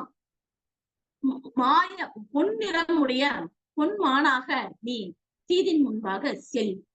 அவ்வாறு சென்று எப்படியாவது சீதையினுடைய மனதை கவரு அப்படின்னு சொல்லி அனுப்புறான். தன் மானம் இல்லாத தயங்கு ஒளிசால் மின் வானமும் மண்ணும் விளங்குவது ஓர் பொன் மான்முருமும் கொடுப்போயினால் நன்மான் அணையால் தனை நாடுவான். நீ எப்படியாவது பொன் மான் ரூபம் எடுத்துக்கிட்டு நீ அங்க போயிட்டேனாக்க கண்டிப்பாக அந்த மானினில் உள்ள ஆசையின் காரணமாக சீதை தன் நிலை மறந்து அதன் மேல் ஆசைப்படுவாள். அதற்காக ராமனை அனுப்புவாள். அப்பொழுது அவள் தனியாக இருப்பாள். அவள் தனியாக இருக்கும் சமயம் பார்த்து நான் அவளை கவர்ந்து விடுவேன். இதுதான் அவனுடைய சூழ்ச்சி, என்னுடைய சூழ்ச்சி அப்படின்றத மாரிச்சன் கிட்ட சொல்றான். சரி, இங்க இருந்தா செய்ய மாட்டேன்னு சொன்னா கண்டிப்பாக வாளாலா இவனுடைய ராவணன் கோபத்துக்கு நாம் ஆளாகுவோம். அவனுடைய வாளால் நாம் இறப்பதை காட்டிலும் ராமனுடைய பணத்தால் இருந்து நாம் ஜேவ உலகத்தை மோட்சத்தை பெறுவோம் என்று நினைத்து ஒப்புக்கொண்டவனாக பொன்மான் உருவெடுத்து செல்கின்றான் மாரிச்சன் அப்படின்றதையும் நம்ம இங்க பார்க்கிறோம். அப்ப ராவணன் அவனுடைய சூழ்ச்சியானது நேருக்கு நேராக நின்று ஒரு மானிடனும் போரிடக்கூடாது. ஏன் போரிடக்கூடாது, ஏன் தயங்குகிறான்? தோற்றுகிறோம் என்றால் இல்லை. அவன் வரம் வாங்கும் பொழுதே எந்த தேவர்களாலும் எனக்கு இறப்பு வரக்கூடாது, மற்றும் எந்த விதமான தேவலோகத்தில் இருக்கின்ற தலைவர்களாலும் எனக்கு இறப்பு வரக்கூடாது, நாகலோகத்தில் இருக்கின்றவர்களாலும் எனக்கு இறப்பு வரக்கூடாது என்று அனைத்து மண்ணுலகில் வாழ்கின்ற விண்ணுலகில் வாழ்கின்ற எல்லா விதமான வலிமை பொருந்திய வலிமை பொருந்தவர்கள் அனைத்து ஜீவராசிகளையும் நினைத்து அவன் வரம் பெற்றான் பிரம்மனிடம். இவர்களால் இறப்பு வரக்கூடாது, இவர்களால் இறப்பு வரக்கூடாது என்று கேட்டு பெற்றவன் மானுடர்களால் எனக்கு இறப்பு ஏற்படக்கூடாது என்பதை கேட்க மறந்துவிட்டான் என்று மானுடர்களை சாதாரணமானவராக நினைத்துவிட்டான். வலிமை குறைந்தவர்கள் அவர்கள் ஒரு பொழுதும் அரக்கர்களை எதிர்த்து போரிட முடியாது, அவர்களுக்கு வலிமை கிடையாது என்று நினைத்து மானுடரால் எனக்கு இறப்பு வர நேரிடக்கூடாது என்று கேட்கும் வரத்தை விட்டுவிட்டான். அதனால் இப்பொழுது அவனுக்கு ஒரு சந்தேகம் இருக்கிறது. ராமனுடைய பராக்கிரமத்தை மாரீச்சன் சொல்கின்றான். விஸ்வாமித்திரருக்கு யஜ்ஞம் நடக்கும் பொழுது என்னுடைய அண்ணனை இழந்தேன், என்னுடைய அம்மாவை இழந்தேன், மற்றும் இத்தனை விதமான அரக்கர்களை அவன் வதம் செய்திருக்கிறான். அவன் சாதாரணமானவன் அல்ல. அவனுடைய பராக்கிரமம், அவனுடைய பலம், அவனுடைய தம்பியான லக்ஷ்மணனுடைய பலம் என்று அனைத்தையும் எடுத்து கூறுகிறான். இதை கேட்டு அவன் போரிட வேண்டாம், என்னுடைய பலத்திற்கு அவர்கள் நிகரானவர்கள் அல்ல, அதனால் நாம் எவ்வாறாவது சீதையை மட்டும் தனியாக இருக்கும் போது கவர்ந்து வந்து விடலாம், கவர்ந்து நாம் சென்று விட்டால் இவர்கள் சாதாரண மானுடர்கள் நம்மை பின்தொடர முடியாது, அதனால் அவர்கள் சீதையை பிரிந்த துயரத்தின் காரணமாக ராமன் தானாகவே தன் உயிரை விட்டு விடுவான், நமக்கு போரிட வேண்டிய அவசியம் ஏற்படாது என்று அவன் செய்த சூழ்ச்சி. அந்த சூழ்ச்சியின் காரணமாக மாரீச்சனும் அவனுக்கு துணையாக செய்கின்றான். சீதை முன்னால் வந்து மாரீச்சன் பொன்மான் உருவில் நிற்கும் பொழுது சீதை அதன் பால் ஆசைப்படுகிறாள், ராமனை போக சொல்கிறாள். ராமன் இந்த மானை பார்த்தால் அது கள்ள மானாக தெரியவில்லை, ஏதோ ஒரு நோக்கத்தில் வந்திருப்பது போன்றுதான் இருக்கிறது, அரக்கர்களுடைய செயலாக இருக்கிறது என்று சொல்லியும் சீதை கொண்ட ஆசையின் காரணமாக அதை பின்தொடர்ந்து செல்கின்றான். இப்பொழுது லக்ஷ்மணனும் ராமன், நீ சீதையை நன்றாக பார்த்துக்கொள், தனியாக அவளை ஒரு காலம் விட்டுவிட்டு செல்லாதே என்று சொல்லி செல்கின்றான். சென்றவன் பின்தொடர்ந்தே செல்கின்றான், மானை பின்தொடர்ந்து. ஒரு இடத்தில் ராமனின் பானம் பட்டு மாரீச்சன் இறக்கின்றான். இறக்கும் தருவாயில் அவன் ஹா லக்ஷ்மணா, ஹா சீதா என்னை கா என்று கூறிக்கொண்டே இறந்து விடுகிறான். இந்த குரல் ராமன் அழைப்பதாக இருக்கின்றது. இதை கேட்ட சீதை, என்னுடைய ராமனுக்கு ஏதோ நிகழ்ந்து விட்டது என்று பதறுகிறாள். இலக்குவனை அனுப்புகிறாள். குற்றம் வீழ்ந்த குணத்தின் என் கோமகன் மற்ற அவ்வாள் அரக்கன் புரிய மாயையால் இற்று வீழ்ந்தனன் என்னவும் என்னையை இற்றையோ இளையோய் ஒரு நீ என்றாள். அங்க கதர்லாம் என்னுடைய மணால், லக்ஷ்மணான உன்னை கூப்பிடுறாங்க அண்ணன், ஆனா அதெல்லாம் கேட்டும் கூட நீ போகாம இங்கே நின்றுகிட்டு இருக்கியே, அங்க என்னுடைய கோமகனுக்கு என்ன ஆச்சுன்னு தெரியல, நீ உடனே செல், அங்க போய் பாரு, அந்த மாய மாலால அவனுக்கு என்ன வந்திருக்கோ தெரியல, அரக்கனால அவனுக்கு என்ன வந்திருக்கோன்னு தெரிய ஆபத்து, நீ செல், அதை கேட்டும் நீ இங்கேயும் அங்கேயே நின்றுகிட்டே நிக்கிறியே நீ அப்படின்னு சொல்லிட்டு கடிந்து கூறுகிறாள் இலக்கவனனை. இலக்கவனன் அதுக்கு பதில் சொல்றான். பார் என புனல் என கவனவான் வான்கணல் பேர் இணைத்து அவை அவன் முனியின் பெருமாள் கார் எனக்கரைய அக்கமல கண்ணனை யாரென கருதி இவ்விடரில் ஆடுகின்றேன். உங்களுக்கு தெரியுமா ராமன் யாருன்னு? தெரிஞ்சுதான் நீங்க சொல்றீங்களா? நீங்க அவனுடைய வீரம் என்ன, அவனுடைய பராக்கிரமம் என்ன எல்லாம் அறிந்திருக்கீங்க. உங்களுடைய திருமணத்தை யாருமே தொட முடியாத அந்த தனுசை அவன் முறிச்சு, சிவதனுசை முறித்து உங்களுக்கு மாலை இட்டு இருக்கிறான். அப்பேற்பட்ட வீரம் பொருந்திய உங்கள் கணவன் ஒரு சாதாரண ஒரு அரக்கனிடம் தோற்றிருப்பானா? அவனால் அவருக்கு ஆபத்து வந்து விடுமா? எதற்காக நீங்கள் இந்த மாதிரி சொல்றீங்க? நீங்க தெரிஞ்சிருந்து, அவனுடைய வீரத்தை தெரிஞ்சிருந்து நீங்க இந்த மாதிரி நினைக்கிறீங்களே, அந்த மாதிரி எல்லாம் கிடையாது, அவங்களால எதுவும் பண்ண முடியாது அப்படின்னு சொல்றான். பூமி, காற்று, நீர், வான், நெருப்பு என்னும் பெயருள்ள எத்தனை பொருட்கள் உள்ளனவோ, இந்த உலகத்துல எவ்வளவு வலிமையானது அப்படின்னு நம்ம சொல்லக்கூடியது பஞ்சபூதங்கள். இந்த பஞ்சபூதங்கள் எவ்வளவு வலிமையாக இருக்குமோ அவை யாவுமே ராமன் சினத்து நோக்கினால், கோபமா அவன் பார்த்தானா, ராமன் பார்த்தானா, அதனுடைய நிலையே மாறிடும். யாருடைய நிலையும் நம்ம என்ன பண்ண முடியாது அப்படின்னு பாத்தீங்கன்னாக்க, சினத்துக்கு முன்னாடி, கோபத்துக்கு முன்னாடி, ராமனுடைய கோபத்துக்கு முன்னாடி இதெல்லாம் ஒரு பொருட்டாக இருக்க முடியாது. பஞ்சபூதங்களை யாராலும் கட்டுப்படுத்த முடியாதுன்னு நாம சொல்றோம். ஆனா அந்த பஞ்சபூதங்களே ராமனுடைய கோபத்துக்கு முன்னால நிலைத்து நிற்க முடியாது அப்படின்றத நம்ம பார்க்கிறோம். அப்பேற்பட்ட பலமான் பராக்கிரமம் கொண்டவன், மேகம் போன்று கரிய நிறத்தவன், தாமரை கண்களை கொண்டவன். யார் என்று அவனை நினைச்சு நீங்க இந்த மாதிரி எல்லாம் துன்பத்துல நீங்க ஐயோ அவனுக்கு ஏதான துன்பம் வந்திருக்குமோ, அவனுடைய உயிருக்கு ஏதாவது ஆபத்து வந்திருக்குமோ அப்படின்னு நீங்க நினைச்சு பதறீங்க அப்படின்னு சொல்லிட்டு சீதை கிட்ட கேட்கிறான். ஆனாலும் அவனுக்கு சீதை சாந்தம்மா சாந்தம்மா சாந்தம்மா சொல்லுங்க. ஒரு 3 நிமிடங்களில் முடித்துக் கொள்ளலாமா? 3 நிமிடங்கள். சரிங்கய்யா சரிங்கய்யா கவனிச்சேன். ஆனாலும் அவளால் ஏற்றுக்கொள்ள முடியவில்லை. பெண்மனம் பெண் பித்து அப்படின்னு சொல்லுவாங்க இல்லையா, பெண்மனம் வந்து எப்பயுமே பின்னாடி என்ன நிகழப்போகுது அப்படின்றத வந்து சிந்திக்கக்கூடிய ஆற்றல் இல்லாமல் அவள் என்ன பண்றா, லக்ஷ்மணனையும் அனுப்பி விடுகிறார். அவள் தனியாக இருக்கின்ற அந்த சமயத்தை பார்த்து ராவணன் தவ வேடத்தில் வந்து அவளை கவர்ந்து விடுகிறார். அப்ப ராவணனுடைய சூழ்ச்சி அங்கு வென்று விடுகிறது. அவள் தனியாக இருக்க வேண்டும். தனியாக இருக்கும் போது யாரும் அறியாமல் அவளை கவர்ந்து செல்ல வேண்டும். அவ்வாறு நம்ம கவர்ந்து சென்றோமானால் யாரால் அவளுக்கு துன்பம் ஏற்பட்டது, எங்கே சென்றாள் என்று யாராலும் கண்டுபிடிக்க முடியாது. அவளை காணவில்லை என்ற துயரத்திலேயே ராமன் இறந்து விடுவான். தன் அண்ணனை இழந்த தன் அண்ணியை இழந்த லக்ஷ்மணனும் தன்னுடைய அவனும் இறந்து விடுவான். எனவே நாம் வந்த காரியம் முடிந்துவிடும். சிறிது காலத்தில் சீதையை எவ்வாறாவது மனமாற்றம் செய்து நாம் அவளை அடைந்து விடலாம் என்று ராவணன் நினைத்த சூழ்ச்சியை வெற்றி பெற்றவனாக இருக்கின்றான். அவளை அவன் தனியாக இருக்கும் பொழுது கவர்ந்து செல்கிறான் என்பதையே நாம் இங்கு 84 பாடல்கள் மூலமாக நாம் ராவணனுடைய சூழ்ச்சியை காண்கின்றோம். இதுகாரும் நல்லதொரு வாய்ப்பினை வழங்கிய வெள்ளி இலக்கிய மேடத்தாருக்கு நன்றி கூறி விடைபெறுகிறேன். நன்றி, வணக்கம். நன்றி அம்மா. மிக சிறப்பான உரையை சரியான நேரத்தில் முடித்துக் கொடுத்த சாந்தாம்மா அவர்களுக்கு நன்றி கூறிவிட்டோம். அம்மா அவர்களுடைய உரையை பற்றி கருத்தரங்க தலைமை ஐயா நெல்லை தீபன் அவர்கள் தங்களுடைய கருத்துக்களை நம்மோடு பகிர்ந்து கொள்ள இருக்கின்றார். வாருங்கள் ஐயா.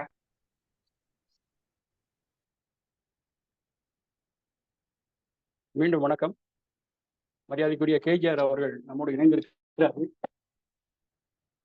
அவரை பணிந்து வணங்குகிறேன். அம்மா அவர்கள் ஒரு நல்ல சிறப்பான உரையை கொடுத்தார்கள். ராவணனுடைய சூழ்ச்சி என்பது சூர்பனகையினுடைய கணவனை அழித்ததிலிருந்தே தொடங்கி விட்டது என்று சொன்னது சிறப்பாக இருந்தது. இன்னொரு பாடல் ஒன்று சொன்னார். அங்கே மாரிசன் மீது அம்பு எய்து விட்டான் ராமன். அவன் கீழே விழுகிறான். கீழே விழுகிற போது ஏ சீதை, ஏ லக்குவனா என்று குரல் கொடுத்ததாக கம்பெனியில் இல்லை, அது வான்மீகியில் இருக்கிறது. ஒரு கூக்குரலிட்டான் என்று மட்டும்தான் கம்பர் சொல்லுகிறார். அம்மையார் அவர்கள் சொன்ன பாடலிலே குற்றம் வீழ்ந்த குணத்தின் எம் கோமகன் மற்று வாழ அரக்கன் புரி மாயையால் இற்று வீழ்ந்தனன் என்னவும் என் அயல் இற்றியோ. அப்படி விழுந்துட்டான். அந்த சத்தம் கேட்டு நீ அவனுக்கு ஆபத்துன்னு இங்கிருந்து போக நின்றுட்டு இருக்கிறியா நீ? இளையோய் ஒரு நீ என்றால் நீ எல்லாம் ஒரு தம்பியா? நீ எல்லாம் ஒரு ஆடவனா? நீ எல்லாம் ஒரு மனுஷனா என்ற அத்தனை கேள்விகளும் அதுக்குள்ள அடங்கும். இதுதான் ஒரு பெண் தான், ஆண் தான். ஆசார கோவிலே ஒரு பாடல் உண்டு. தன் உடன் பிறந்த ஒரு தங்கை அக்காவாக இருந்தாலும் கூட அவளோடு தங்கக்கூடாது என்று ஆசார கோவிலே ஒரு பாடல் உண்டு. ஈன்றால் மகள் தன் உடன் பிறந்தால் ஆயினும் தமித்தா உரையற்க. தமித்தா என்றால் தனியாக அவர்களோடு இருக்கக்கூடாது. அது என்ன காரணம் என்று கேட்டால், ஐம்புலனும் தாங்கற்கு அரிதலாய், ஐம்புலன்களையும் யாரும் அடக்க முடியாது என்பதால் அவர்களோடு தனியாக ஒரு இடத்திலே தங்கக்கூடாது. இவள் இப்படி கோபப்பட்டு சொன்ன வார்த்தை மிகவும் கடுமையான வார்த்தை. அது மாத்திரமல்ல, இன்னொரு பாடலிலே சொல்கிறாள், இங்கு நீ நின்று கொண்டிருப்பது நின்ற நிலை இது நெறியிற்றண்டு. இங்கே இன்னும் நீ நின்று கொண்டிருப்பது நெறியானது, ஒழுங்கான முறையில் அல்ல, இது ஒழுங்கு கெட்ட செயல் என்று சொல்லுகிறாள்.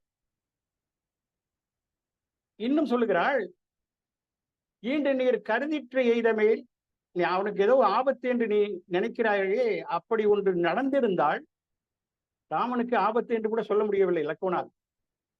ஈண்டு நீர் கருதிற்று எய்துமேல் மூவகை உலகமும் முடியும். அப்படி ஒரு ஆபத்து ராமனுக்கு வந்திருந்தால் எல்லா உலகமும் இதற்குள் அழிந்துவிடும்.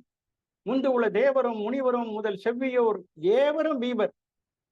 இந்த உலகத்தில் உள்ள அத்தனை பேரும் அழிந்து விடுவார்கள், மற்ற அறமும் எஞ்சுமாள், அறமும் அழிந்து விடும் என்று சொல்லுகிறான். ராமனுக்கு ஒரு ஆபத்து என்று கூட அந்த வார்த்தையால் கூட அவனால் சொல்ல முடியவில்லை. இதற்குத்தான் அந்த மெய்ப்பொருள் நாயனார் புராணத்திலே முத்தநாதன் என்று ஒரு பகைவன் இருக்கிறான். அந்த நாயனாருக்கு அவர் பெரிய சிவபக்தர், மெய்ப்பொருள் நாயனார். அவர் எந்த சிவபக்தர் அரண்மனைக்கு வந்தாலும் அவரை அனுமதிக்க வேண்டும் என்று உத்தரவு போட்டிருக்கிறார். முத்தநாதன் படையெடுத்து தோற்று போகிறான். வஞ்சகமாக அவரை கொள்வதற்காக வருகிறான். அப்பொழுது கையிலே ஒரு புத்தகம் வைத்திருக்கிறான், அதற்குள்ளே ஒரு கத்தி வைத்திருக்கிறான். அவருடைய படுக்கை வரைக்கும் வந்து விட்டான். அவர் என்ன என்று கேட்கிறார். இதுல ஒரு கிடைத்திருக்கிற ஒரு ஆகம நூல் கிடைத்திருக்கிறது, உங்களுக்கு உபதேசிக்க வந்தேன். சரி சொல்லுங்கள் என்று பணிந்து வணங்குகிறார். இவன் கத்தியை எடுத்து குத்தி விடுகிறான். சேக்கிலார் அதை அப்படி எழுத மாட்டார். கைத்தளத்திலிருந்த வஞ்ச கவலிகை மடிமேல் வைத்து புத்தகம் அவிழ்ப்பான் போன்று புரிந்து அவர் வணங்கும் போதில் பத்திரம் வாங்கி தான் முன் நினைந்த பரிசே செய்ய அவன் என்ன நினைத்து வந்தானோ அதை செய்து விட்டான் என்பது போல சொல்வார். அது போல ஒரு நாகரிகமாக இவன் சொல்வான், ஈன்று நீர் கருதி எய்துமே என்று சொல்லுவான். அதே போல இவள் நீ இங்கிருந்து செல்லாவிட்டால் நான் தீக்குளித்து விடுவேன் என்று சொல்கிறாள். காட்டு தீ இருக்கிறது, அந்த தீயிலே நான் விழுந்து என்னுடைய உயிரை மாய்த்து விடுவேன் என்று சொல்கிறாள். அப்பொழுது இவன் அங்கிருந்து நகர்கிறான். அப்பொழுது சொல்கிறான், துஞ்சுவது என்னை, நீங்கள் ஏன் பயப்படுகிறீர்கள்? நீர் சொன்ன சொல்லை யான் அஞ்சுவன். நீங்கள் பயன்படுத்துகிற அந்த வார்த்தைகள் எல்லாம் கொடுமையாக இருக்கின்றன, மறுக்கிறேன், நான் மறுக்க மாட்டேன். அவலம் தீர்ந்து இனி இஞ்சி இரும், துன்பப்படாமல் இங்கேயே இருங்கள். அடியனேன் ஏகுகின்றனன், நான் போகிறேன். வெஞ்சின விதியினை வெல்ல வல்லமோ என்று சொல்கிறான். விதியை யாராவது வெல்ல முடியுமா என்று சொல்கிறான். எந்த லக்குவன் தெரியுமா? கைகேயி அரசை ராமனுக்கு கொடுக்கவில்லை, பரதனுக்குத்தான் கொடுக்க போகிறேன் என்று சொல்லி வரம் வாங்கி விட்டாள் என்று கேள்விப்பட்டவுடன் லக்குவன் கொதிக்கிறான் அல்லவா? சிங்கக்குட்டிக்கு கொடுக்க வேண்டிய உணவை நாய்க்குட்டிக்கு கொடுக்கிறாளா இவள் என்று சொல்லி சீர்வான். சிங்க குருளைக்கீடு தீஞ்சுவை ஊனை நாயின் வெங்கன் சிறு குட்டனை ஊட்ட விரும்பினாளால் நங்கைக்கு அறிவின் திறம் நன்றிது நன்றிது என்ன கங்கைக்கு இறைவன் கடகக்கை புடைத்து நக்கான் என்ற அளவுக்கு கோபம் வரும். அப்படி வருகிற போது கொஞ்சம் கொஞ்சமாக ராமன் அவருடைய சினத்தை தணிப்பான். அப்பொழுது மிகவும் ஒரு புகழ்பெற்ற பாடல் ராமன் சொல்லுவான், நதியின் பிழை அன்று நறும்புணலின்மை அற்றைய பதியின் பிழை என்று பயந்து நம்மை புறந்தால் மதியின் பிழை என்று மகன் பிழை என்று விதியின் பிழை மைந்த இதற்கு நீ என்னை வகித்தது. இது நடந்தது தயரதனுடைய தவறல்ல, கையை தவறல்ல, பரதன் தவறல்ல, விதியின் வேலை இதெல்லாம் என்று சொல்கிற போது அப்பொழுது என்ன சொன்னான் இதே லக்குவன், உதிக்கும் உலையுள் உரு தீ என ஊதை பொங்க கொதிக்கும் மனம் எங்கனம் ஆற்றுவேன். என்னுடைய மனம் கொதித்து கொண்டிருக்கிறது, உனக்கு அரசாட்சியை கொடுக்காமல் பரதனுக்கு கொடுப்பதா என்று கொதித்து கொண்டிருக்கிறது. கோள் இழைத்தாள் என்றால் கைகை மதிக்கும் மதியாய் முதல் வானவருக்கும் வழி ஈதாம். அந்த மூன்று சிவன், திருமால், பிரம்மன் அனைவருக்கும் நான் என்னுடைய வலிமையை காட்டுவேன். விதிக்கு விதியாகும் என் விழித்தொழில் காண்டி அந்த விதியையே என்னவென்று பார்த்து விடுகிறேன் என்று சவால் விட்டவன் இன்று சொல்லுகிறான், வெஞ்சின விதியினை வெல்ல வல்லமோ என்று சொல்கிறான். அதுதான் அனுபவம். அனுபவம் வருகிற போது அந்த விதியினுடைய வலிமை தெரியும். வேறு சில செய்திகள் நான் உங்களுக்கு இங்கே சொல்ல வேண்டும். இந்த லட்சுமணன் கோடு கழித்தான் என்று சொல்வார்கள் அல்லவா, அது வான்மீகத்திலும் இல்லை, கம்பனிலும் இல்லை. வங்காள மொழியிலே ராமாயணம் எழுதிய கிருத்திவாசர் என்பவர் இவ்வாறு எழுதியிருக்கிறார். அதைத்தான் எல்லோரும் பயன்படுத்தி கொண்டிருக்கிறார்கள்.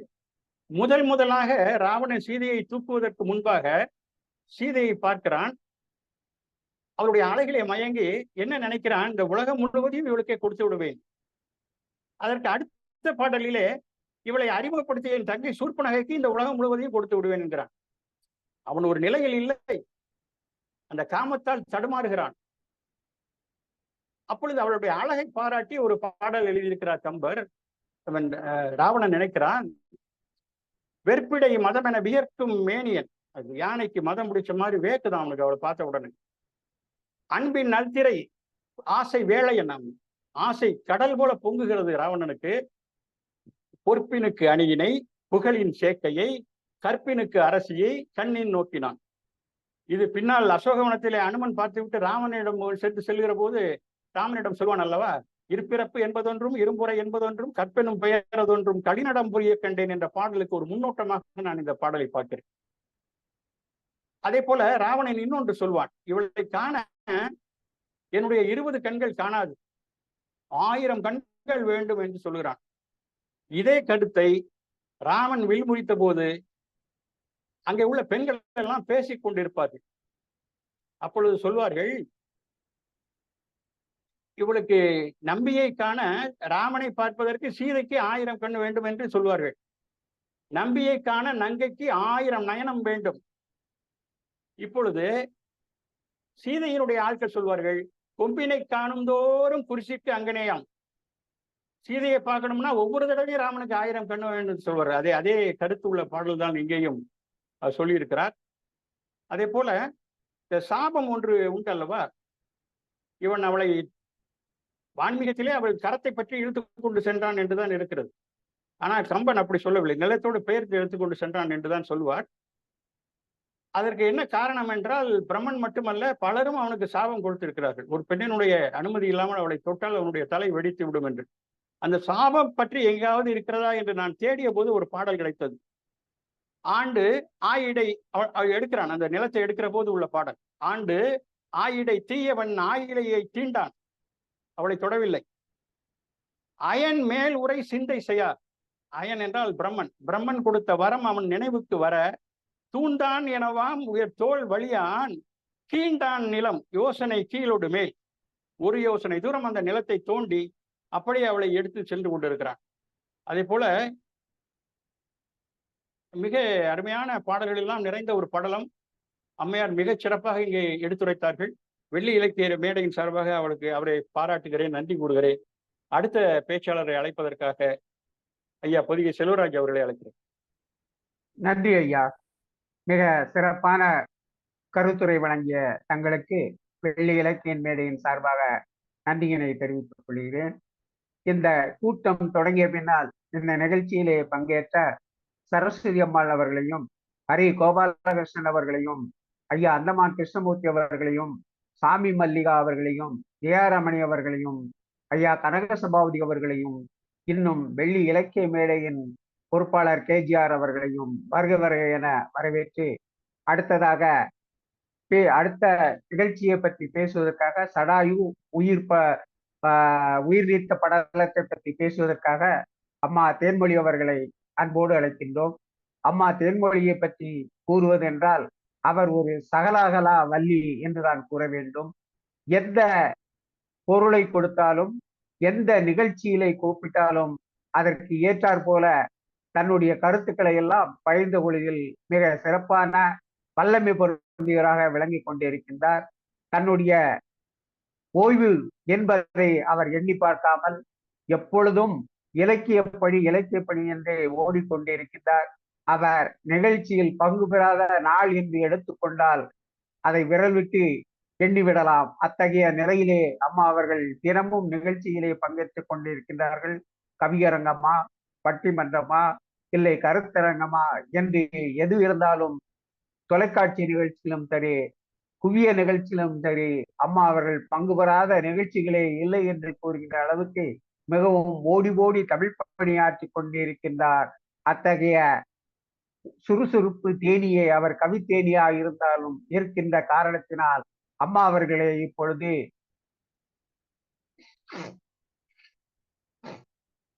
பேசுவதற்காக, தன்னுடைய கருத்துக்களை வழங்குவதற்காக அன்போடு அழைக்கின்றேன். வாருங்கள் அம்மா, வந்து தங்களுடைய கருத்துக்களை எங்களோடு பகிர்ந்து கொள்ளுங்கள்.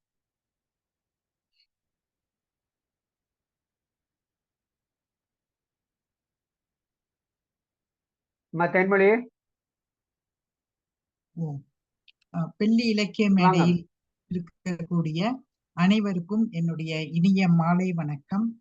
இதை வெகு சிறப்பாக தொடர்ந்து நடத்தி வருகின்ற நம்முடைய தமிழ்ச்செல்வம் KGR ஐயா அவர்களுக்கும், அவருடன் இணைந்து இதை சிறப்பாக எடுத்து வர வேண்டும் என்ற நோக்குடன் எப்போதும் இதை சார்ந்த பணியில் ஈடுபட்டு கொண்டிருக்கின்ற நம்முடைய நெல்லை தீபன் ஐயா அவர்களுக்கும் மற்றும் இந்த நிகழ்ச்சியில் நிறைய செய்கின்ற நம்முடைய பொதுகியார் உள்ளிட்ட அனைவருக்கும் என்னுடைய இனிய வணக்கத்தை தெரிவித்துக் கொள்கிறேன். முதலில் நான் ஒன்று சொல்லிவிடுகிறேன். இதுவரையும் எனக்கு இந்த இலக்கியங்கள் பொறுத்தவரை சங்க இலக்கியங்களும் பேசியிருக்கிறேன், படித்திருக்கிறேன். பல பாரதிதாசனார் உள்ளிட்ட பலரையும் ஓரளவுக்கு படித்திருக்கிறேன். ஆனால் கம்ப ராமாயணம் என்பதை நான் உண்மையில் சொல்கிறேன், கேட்டிருந்தேன். சிறு வயது முதலே, ஒரு 3-4 வயது முதலே என்னுடைய பெரியம்மா பெரியப்பாவுடன் போகும்போது அது கம்பன் கழகமா இல்லை காலாட்சேபமா என்று எனக்கு தெரியவில்லை. அப்போதிலிருந்து நான் அந்த ராமருடைய கதை ராமாயணத்தை ஒரு ஆர்வமாக கேட்டு கேட்டு எனக்கு சிறு வயது முதலே அந்த திருமால் மீது எனக்கு ஒரு அளவற்ற ஒரு பக்தி உண்டு. அப்படியாக எனக்கு கேட்டிருக்கிறேனே தவிர இதை போன்ற நிகழ்ச்சிகளில், நம்முடைய நிகழ்ச்சிகளில் எங்க கம்பராமாயணம் என்று பார்த்தாலும் ஓடிவிடுவேன். நம்முடைய வியாழக்கிழமை ஐயா சிங்கப்பூரில் இருந்து வரதராஜன் ஐயா சொல்லுவார்கள். அவர்களுடைய நிகழ்ச்சி, நம்முடைய ஞான வடிவேல் ஐயா அவர்கள் முதல்ல எல்லாம் நம்ம அந்த ஐயா இதுவாயிட்டாங்க. அப்படியானவர்களுடைய நிகழ்ச்சியை கேட்க கேட்க அழுக்காம சலிக்காம அவ்வளவு தேன் பாயுது காதினிலே என்பது போல இருக்கும். ஆனால் இதை இப்போது ஆழ்ந்து படிக்கும் போதுதான் எங்க அக்கா, இதில் சொல்ல வேண்டுமானால் என்னுடைய அக்காவிற்கும் பங்கு உண்டு. அவர்கள் கம்பராமாயணத்தை பற்றி ரசித்து சொல்வார்கள். அதை பற்றி நான் கேட்டிருக்கிறேன். இப்படியாக கேட்டிருக்கிறேனே தவிர அதை படித்தது என்று சொன்னால் இப்போதுதான் என்று சொல்ல வேண்டும். அதற்கு வாய்ப்பளித்த நம்முடைய அந்த அளவுக்கு ஈர்க்கிறது எப்படி அந்த கம்ப ரசம் என்பது, எப்படி கம்பர் ஈர்த்திருக்கிறார் மக்களை என்பது நமக்கு புரிந்து கொள்ள முடிகிறது. அத பாரதியார் பாடியிருப்பார். அங்க கம்பனை பத்தி ரொம்ப அழகா அவர் ஒரு 2-3 இடத்துல பாடியிருப்பார். அவரு கம்பனை போல், வள்ளுவனை போல், இளங்கோவை போல் அப்படின்னு சொல்லியிருப்பாரு. அதுக்கப்புறம் யாமறிந்த மொழிகளிலே அதை அந்த பாடல் எல்லாம் சொல்லும் போதெல்லாம் அங்க கம்பன் சொல்லிட்டு சொல்லுவாரு. கம்பனை போல், காளிதாசனை போல எல்லாம் சொல்லுவாரு. அப்படியாக அவரு எந்த அளவுக்கு கம்பனை ஈர்த்திருக்கிறார் என்பது, பல மொழிகள் பல படித்த பாரதியாரை ஈர்த்திருக்கிறார் அப்படின்னு சொல்லிட்டு நான் யோசித்திருக்கிறேன். அது இப்ப படிக்கும் போதுதான், உள்ள போய் படிக்கும் போதுதான் அந்த அழகு எனக்கு புரியுது. அது எப்படி சொல்லியிருக்காங்க, எவ்வளவு சுருக்கமா அத சொல்ல வேண்டியதை ஒரு கவிதைன்னு சொன்னாலே சுருங்க சொல்லி விளங்க செய்வதுன்னு சொல்லுவாங்க. அப்படியாக அவர் வார்த்தைகளை சிக்கனமாக பாடியே கிட்டத்தட்ட 10,000 பாடல்கள் பாடிட்டாரு. அது இல்லாம ஒரு 2,000 பாடல்கள் மிகை பாடல்களாகவும் கம்பர் அவர்கள் பாடியிருக்காரு. அப்படியாக பாடும்போது இப்ப எனக்கு கொடுக்கப்பட்டது இன்றைக்கு அந்த ஆரண்ய காண்டத்தில் இது 3வது காண்டமாக வருகிறது கம்பராமாயணத்தில். அதில் சடாயு உயிர் நீத்த படலம் என்றதை கொடுத்திருக்காங்க. இப்போ நம்ம சாந்தா பேசினாங்க. அவங்க அந்த சீதையை ராவணன் எடுத்துக்கொண்டு தூக்கி கொண்டு அந்த வர்ணசாலையோட அவங்க தூக்கி கொண்டு வரும்போது அதற்கு பிறகு எப்படி என்னென்ன நடக்கிறது என்பதை இந்த படலத்தில் நாம் ஓரளவுக்கு தெரிந்து கொள்ள முடியும். அப்போ ராவணனை அவங்க சீதையை எடுத்துக்கொண்டு வரும் ராவணனை அந்த கழுகு அரசன் சடாயு என்பவன், கழுகு அரசன் சம்பாதி என்று சொல்லப்படுகின்ற அரசனுடைய ஒரு கழுகு இனத்தினுடைய தம்பி. அவர் சூரியனுக்கு தேரோட்டக்கூடிய அருணனுடைய மகன். இவர்கள் 2 பேரும் அவருடைய மகன்களாக இருக்கிறார்கள். இவங்க சடாயு தசரதனுடைய ஒரு மிகச்சிறந்த நண்பராக, அவரை ஆபத்து காலத்தில் காப்பாற்றியவராக சடாயு அவர்கள் இருந்திருக்கிறார்கள். அப்படியாக இருக்கும் போது ராவணன் சீதையை எடுத்துக்கொண்டு வரும்போது இந்த கழுகு அரசனாக இருக்கின்ற சடாயு அதை பார்த்து அவர் எதிர்க்கிறார்.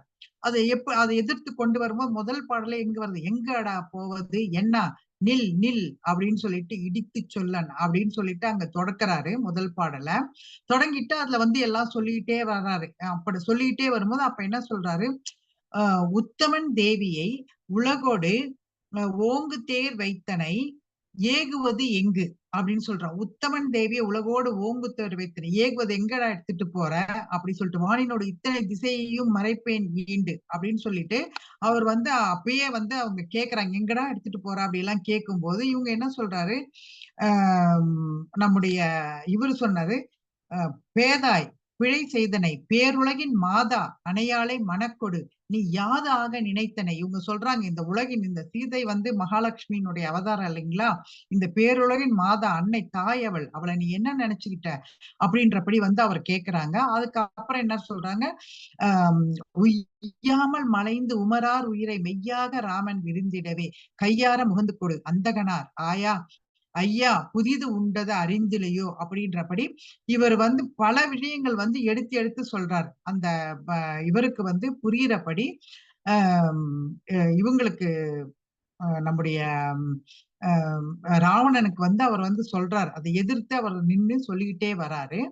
அப்ப வந்து பார்க்கும்போது இந்த சீதை வந்து என்ன பண்றாங்க, பயப்படுறாங்க.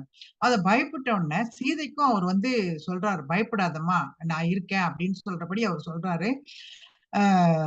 ஆண்டு உற்ற அவ்வணங்கினை அஞ்சல் என தீண்டுற்றிலன் என்று உணர் சிந்தையினான். அவர் வந்து தெரிஞ்சுக்கிறாரு, ஓ இவன் வந்து இன்னும் அவன் தீண்டலாம், அந்த பர்ணசாலையோட அந்த மண்ணோட தானே அவர் தூக்கிட்டு வராரு, அவர் தொட்டுக்கிட்டு தூக்கிட்டு வரலாம் அப்படியெல்லாம் அவர் புரிஞ்சுக்கிறாரு. அவர் புரிஞ்சுக்கிட்டு சொல்றாரு, நீ வந்து பயப்படாதமா அப்படின்னு சொல்லிட்டு எல்லாம் சொல்லி அவர் வந்து கொஞ்சம் தைரியமா இருக்க வைக்கிறாரு. ஆனா வந்து இவர் வந்து சொல்றாரு, அவனுக்கு வந்து எவ்வளவோ புத்தி வந்து சொல்றாரு, நீ வந்து வேண்டாம் விட்டுடு அப்படின்னு சொல்லிட்டு இவங்களுக்கு இந்த நம்முடைய ராவணனுக்கு வந்து அவர் சொல்லும் போது இவங்க என்ன பண்ண அதை வந்து எப்படி சொல்றாருன்னு சொன்னா, கொடுவெங்கரி கொல்லிய வந்ததன் மேல் விடும் உண்டை கடாவ விரும்பினையோ. எப்படி, அதாவது வந்து கொல்றதுக்கு வர யானை மேல நீ வந்து என்ன பண்ற, அப்படியே ஒரு உருண்டை எடுத்து போட்டு உருண்டனா அது எங்கேயாவது இதுவாகுமா, அதை வந்து தடுக்க முடியுமா, அப்படி போல நீ வந்து இருக்கிற அப்படின்னு சொல்லிட்டு வன் கடு உண்டு உயிரின் நிலை காணுதியால் நீ வந்து இப்படி எல்லாம் அடும் என்பது உணர்ந்ததில்லை ஆயினும் வன் கொடு உண்டு உயிரின் நிலை காணுதியால் நீ வந்து அந்த வன்மையான விஷத்தை அதை வந்து சாப்பிடுறப்படி உனக்கு வந்து அந்த நீ உன்ன அந்த உயிரின் நிலை நீ பார்க்கல அப்படின்றபடி அவர் வந்து சொல்லிட்டு வருவாரு. அவனா வந்து ராவணன் இதை ஏற்க மறுக்க மாட்டேன்ற, அத இவன் சொல்றத அவர் வந்து கேட்கவே இல்லை ராவணர். அதை என்ன பண்ணிட்டு சீதையை விட மறுக்கிறார். மறுத்துட்டு அவர் என்ன சொல்றாரு, வரும் புண்டரம் வாளி உன் மார்பு உருவி பெரும் புண் திரவா வகை பேருதினி இரும்பு உண்ட நீர் மீளினும் என் நுழையின் கரும்பு உன் சொல் மீள்கிழல் காணுதியால். அவர் சொல்றாரு, நீ வந்து என்ன, நீ ஒரு பறவை, நீ வந்து உன்னை வந்து மார்புல வந்து நான் உருவி போடுவேன், நீ வந்து எப்படி தண்ணிக்குள்ள வந்து நீர் பட்டுச்சுன்னா சொயின்னு அது வந்து அப்படியே இழுத்துக்கும் இல்லைங்களா அந்த சத்தம், அதை போல வந்து அது வந்து அந்த தண்ணி கூட வந்தாலும் வந்துடுமே தவிர எண்ணுக்குள்ள அந்த கரும்பு போல சொல்லுள்ள சீதை வந்து என்னிடம் இருந்து அவள் மீள மாட்டா, நீ பார் அப்படின்னு சொல்றபடி இவர் வந்து பதில் உரைக்கிறார், ராவணர் வந்து பதில் உரைக்கிறாரு. சடாயு வந்து சீதைக்கு வந்து அவர் வந்து அபயம் கொடுப்பார். என்னன்னு கொடுக்கிறாரு, நீ வந்து பயப்படாத அப்படின்னு சொல்றபடி அரக்கன் ஆக்கை சின்னம் உறும் இப்பொழுதே சிலை ஏந்தி நங்கள் மன்னன் மகன் வந்திலன் என்று வருந்தல் அன்னை. நீங்க வந்து அந்த சிலை ஏந்தி வில்லேந்தி நம்முடைய மன்னன் மகன் வரலன்னு சொல்லிட்டு வருந்தல் வருந்தாதே, அந்த சின்ன சின்ன அந்த சொற்கள் வருந்தாதீர்கள் அப்படின்னு சொல்லும்போது வருந்தல் எவ்வளவு அழகா சொல்ற, வந்திலன் என்று வருதல், அதெல்லாம் சொல்லும் போதுதான் தெரியுது. அதாவது நமக்கு வந்து இந்த கம்பன் கழகம், காரைக்குடி கம்பன் கழகம் என்பது ஒரு அனைவராலும் உலகம் முழுவதும் அறியப்பட்ட ஒரு மிகச்சிறந்த ஒரு கம்பன் கழகம். அதுல வந்து 1939ஆம் ஆண்டுதான் அதை வந்து தொடங்கியிருக்காங்க. அதை தொடங்கினவங்க வந்து ஐயா வந்து ஒரு சுதந்திர போராட்ட வீரரா இருந்திருக்காரு. அவரு என்ன பண்ணியிருக்காருன்னு சொன்னா, இந்த அவருக்கு வந்து பெரிய வசதியான ஒரு ஆளா இருந்திருக்காரு அவரு. எனக்கு தெரியுதுங்களா, கட்டாகிறபடி இருக்கு, தெரியுதுங்களா? சரி. அவரு வந்து ஒரு மிகச்சிறந்த ஒரு சுதந்திர போராட்ட வீரரா இருந்திருக்காரு. அதாவது அவர் பேர் வந்து சா கணேசன் ஐயான்னு சொல்லிட்டு, அவர் இங்க இருந்து ஒரு நடைப்பயணமா அந்த போராட்டத்துக்காக வடநாட்டுக்கு போகும்போது அங்க அவரை வந்து சிறைப்பிடிச்சு அங்க இருக்கிற அலிப்பூர் சிறைச்சாலையில போட்டுறாங்க. அங்க போயிட்டு அவர் என்ன பண்றாருன்னு சொன்னா, அங்க ஜவஹர்லால் நேரு, ராஜாஜி போன்றவங்க எல்லாம் சிறையில இருக்கும்போது அவர்களுக்கு இவர் வந்து இந்த கம்பராமாயணத்தை சொல்லி அந்த பாடத்தை வந்து எடுக்கிறார். அந்த சிறைச்சாலையில போய் கூட அவங்க வந்து அந்த கம்பரை பற்றி நினைத்து கொண்டு அந்த கம்பரனுடைய ஏன் வந்து இதை படைச்சிருக்காங்க அப்படின்னு பண்ணி பார்க்கும்போது ஒரு தனி மனித ஒழுக்கம் எப்படி இருக்கணும், ஒரு வாழ்க்கை எப்படி இருக்கணும், ஒரு அண்ணன் தம்பி எப்படி இருக்கணும், ஒரு உலக மக்கள், ஒரு தந்தை பாசம், ஒரு தந்தைக்கு மகன் எப்படி நடந்து கொள்ளணும், இப்படியாக ஒரு கணவன் மனைவிக்கு எப்படி இருக்கணும், இப்படியாக பல விடயங்களை இந்த மனித தர்மத்தை சொல்லுவதற்காகத்தான் நம்முடைய கடவுள் என்று நாம் நம்பப்படுகின்ற பெருமாளை வந்து ஒரு ராமன மனித அவதாரமாக எடுத்து இங்க வந்து அறிமுகப்படுத்துகிறார்கள். அப்படி இருக்கும்போது அப்படி இவர் என்ன சொல்றாரு, அங்க அவருடைய சொத்துக்கள் எல்லாம் அவருடைய ஊரில் காரைக்குடியில எல்லாம் வச்சிருந்த சொத்துக்கள், தங்கம் வெள்ளி முதலான எல்லா சொத்துக்கள் சூறையாடிச்சுன்னு இவங்களுக்கு ஒரு செய்தி வருது. அப்ப வந்து இவங்க வந்து சொல்றாங்க, அடடா உன்னுடைய சொத்து எல்லாம் அழிஞ்சு போச்சப்பான்னு சொல்லும் போது இவர் என்ன சொல்றாரா, இல்ல இல்ல என்னுடைய சொத்தை நான் காப்பாத்தி பத்திரப்படுத்தி வச்சுட்டேன் சொல்றாராம். எப்படின்னு சொன்னா அவர் வந்து தன்னுடைய சொத்தாக நினைத்தது 5000 கம்பராமாயணம் புத்தகங்களை பத்திரப்படுத்தி வைத்து விட்டேன். ஏன்னா இதுதான் நம்முடைய இளைய தலைமுறைகளுக்கு போய் சேர வேண்டிய சொத்து. வால்மீகி ராமாயணத்தில் அவங்க வந்து எப்போதோ எழுதியிருக்காங்க. அவர் எப்போதோ எழுதியிருந்தாலும் கம்பர் வந்து அதை நமக்கு எல்லாருமே சொல்ற விஷயம்தான் இது. தமிழ்நாட்டுக்கு ஏற்றபடி இந்த தமிழர்களுடைய அந்த கலாச்சாரம் மாறாமல் அது எப்படி கொடுக்கணுமோ அப்படியெல்லாம் கொடுத்திருக்காங்க. அதை வந்து நம்முடைய மக்களுக்கெல்லாம் கொண்டு போகணும் என்ற உணர்வோடு அவர்கள் வைத்திருக்கிறார்கள் அப்படின்னு சொன்னா அது மாத்திரம் என்று சொல்ல முடியாது. அந்த மொழியின் இனிமை, அந்த தமிழின் வந்து பெருமை வந்து இங்க படிக்க படிக்க நமக்கு வந்து அடடா எப்படி எல்லாம் சொல்லியிருக்காங்க, எவ்வளவு அழகா சொல்லியிருக்காங்க அப்படின்னு சொல்லிட்டு அந்த ஒவ்வொரு பாடல்ல இருந்து நம்மளால வெளியில வரவே முடியல. அதை மறுபடியும் அதை படிச்சு பார்த்துக்கிட்டே இருக்கணும் போலதான் தோணுது. அது முடிஞ்ச பிறகு இவங்க என்ன பண்ணிடுறாங்க, இவர் வந்து சொல்றார், நீ வந்து ஒன்னும் பயப்படாத அப்படியெல்லாம் சொல்லிட்டு என்ன பண்றாரு, உடனே அதை போர் செய்யணும் இல்லைங்களா. அதாவது இவர் வந்து தசரதனுக்கு நண்பர். ஒரு முறை வந்து தசரதன் ஒரு புத்து பக்கத்துல படுத்திருக்கும் போது அங்க ஒரு நாகம் வந்து அவரை கடிக்க வரும்போது இவரு வந்து இந்த கழுகுகளின் அரசன் அப்படின்னு சொல்றாங்க இல்லைங்களா, வேந்தன் அப்படின்னு தான் சொல்றாங்க சடாயுவ. அவங்க வந்து எப்பவுமே கழுகுக்கும் இதுக்கும் ஆகாது இல்லைங்களா, நாகத்துக்கு. அப்படியெல்லாம் இருக்கும்போது இவர் வந்து தன்னுடைய நண்பனின் உயிரை காப்பாத்துறதுக்காக அந்த அந்த நாகத்தை வந்து அவரு இது பண்ணியிருக்காரு. இப்படியாக அப்போத்திலிருந்து தொடர்ந்து அந்த நட்பு மாத்திரம் அல்லாமல் ஒரு அந்த ஒரு பெண்ணாக கூட அவர்கள் வந்து அந்த பார்த்திருக்காரு, அவ்வளவு பெரிய போர் நடத்திருக்காரு அப்படின்றபடி அவங்க வந்து நட்பு அப்படின்னு சொல்றாங்க. இருந்தாலும் ஒரு பெண்ணை காக்க வேண்டும் என்ற உணர்வு ஒரு பறவைக்கு கூட, ஒரு புள்ளினமாக இருக்கக்கூடிய, அது என்னதான் பறவைகளின் கழுகுகளின் அரசனாக இருந்தாலும் கூட ஒரு பறவையினை சார்ந்ததுதான். அந்த பறவை கூட அந்த பொறுப்பு இருந்திருக்கிறது. ஒரு பொண்ணை வந்து அவளுடைய விருப்பம் இல்லாமல் எடுத்துக்கொண்டு போகும்போது அதை காப்பாற்றி அதை பத்திரப்படுத்த வேண்டும் அவளை என்ற உணர்வோடு அவர் வந்து என்ன பண்றாரு, அந்த ராவணன் கூட பயங்கரமா போர் புரியுறாரு. அப்போ அவங்க போர் புரியும் போது அவரால் என்னென்னலாம் செய்ய முடியுமோ, ஒரு பறவைக்கு இருக்கக்கூடிய இதெல்லாம் பாத்தீங்கன்னா அந்த அழகுன்னு சொல்லலாம், ரெக்கை, அவங்களுடைய நகங்கள், இதெல்லாம் தான் அவங்களுக்கு வந்து ஒரு ஆயுதங்களா அவங்க வந்து பயன்படுத்துறது. அப்படியாக எழுந்தான் தடமார்பினில் 7 வாளி அழுந்தாது கழன்றிட பெய்து எடுத்து ஆர்த்து அரக்கன் பொழிந்தான் புகர்வாளிகள் மீளவும் போர் சொடாயு விழுந்தான் என அஞ்சினர் விண்ணவர் வெய்து உயிர்த்தார். இது வந்து என்ன பண்றாங்க, ராவணர் வந்து நமக்கு வந்து இது ராமாயண படம் எல்லாம் பார்க்கும்போது அப்ப வந்து மேல இருந்து தேவர்கள் எல்லாம் சிரிச்சுட்டு, நம்ம தொலைக்காட்சியில எல்லாம் பார்க்கும்போது அப்போ எல்லாம் கடவுள்கள் எல்லாம் மேல இருந்து அப்படி சிரிச்சிட்டு இருப்பாங்க, பயப்படுவாங்க, ஓடுவாங்க. அந்த தேவர்கள் எல்லாம் அப்படிலாம் காட்டுறபடி இருக்கும். அந்த காட்சி அமைப்பை வந்து இவங்கதான் உருவாக்கி இருக்காங்களோ இப்படி அப்படின்றபடி தோணுது. அவங்க வந்து இதெல்லாம் அவர் வந்து 7 வாளி 7 14 இதை எடுத்து அவர் போடும்போது அந்த அரக்கன் பொழியும் போது இது வந்து என்ன ஆகுது, புகர்வாளிகள் மீளவும் அங்க ஒண்ணும் செய்யாம திரும்பி வரவும் போர் சடாயி விழுந்தான், ஐயோ சடாயி விழுந்துட்டான் அப்படின்ட்டு இவங்க அங்க விண்ணவர்லாம் என்ன பண்றாங்களாம், பார்த்து பயப்படுறாங்களாம். அப்படியெல்லாம் வந்து அந்த காட்சியை வந்து அவங்க சொல்லியிருக்காங்க. நிறைய சொல்லிட்டே இருக்கும்போது இவங்க எதை எடுத்துன்னு சொன்னா, அவருக்கு வந்து சிவபெருமான் வந்து அவருக்கு வந்து ஒரு வாள் கொடுத்திருக்காங்க. அந்த வாள் வந்து இவங்க வந்து சந்திரகாசம் அப்படின்னு சொல்லப்படுகின்ற ஒரு வாளை எடுத்து அவர் என்ன பண்றாரு, அந்த சடாயுனுடைய இறகை வந்து வெட்டிடுறார். சடாயுவும் எவ்வளவோ விடாமல் எவ்வளவெல்லாம் தாக்க முடியுமோ அவ்வளவெல்லாம் தாக்கியிருக்காரு.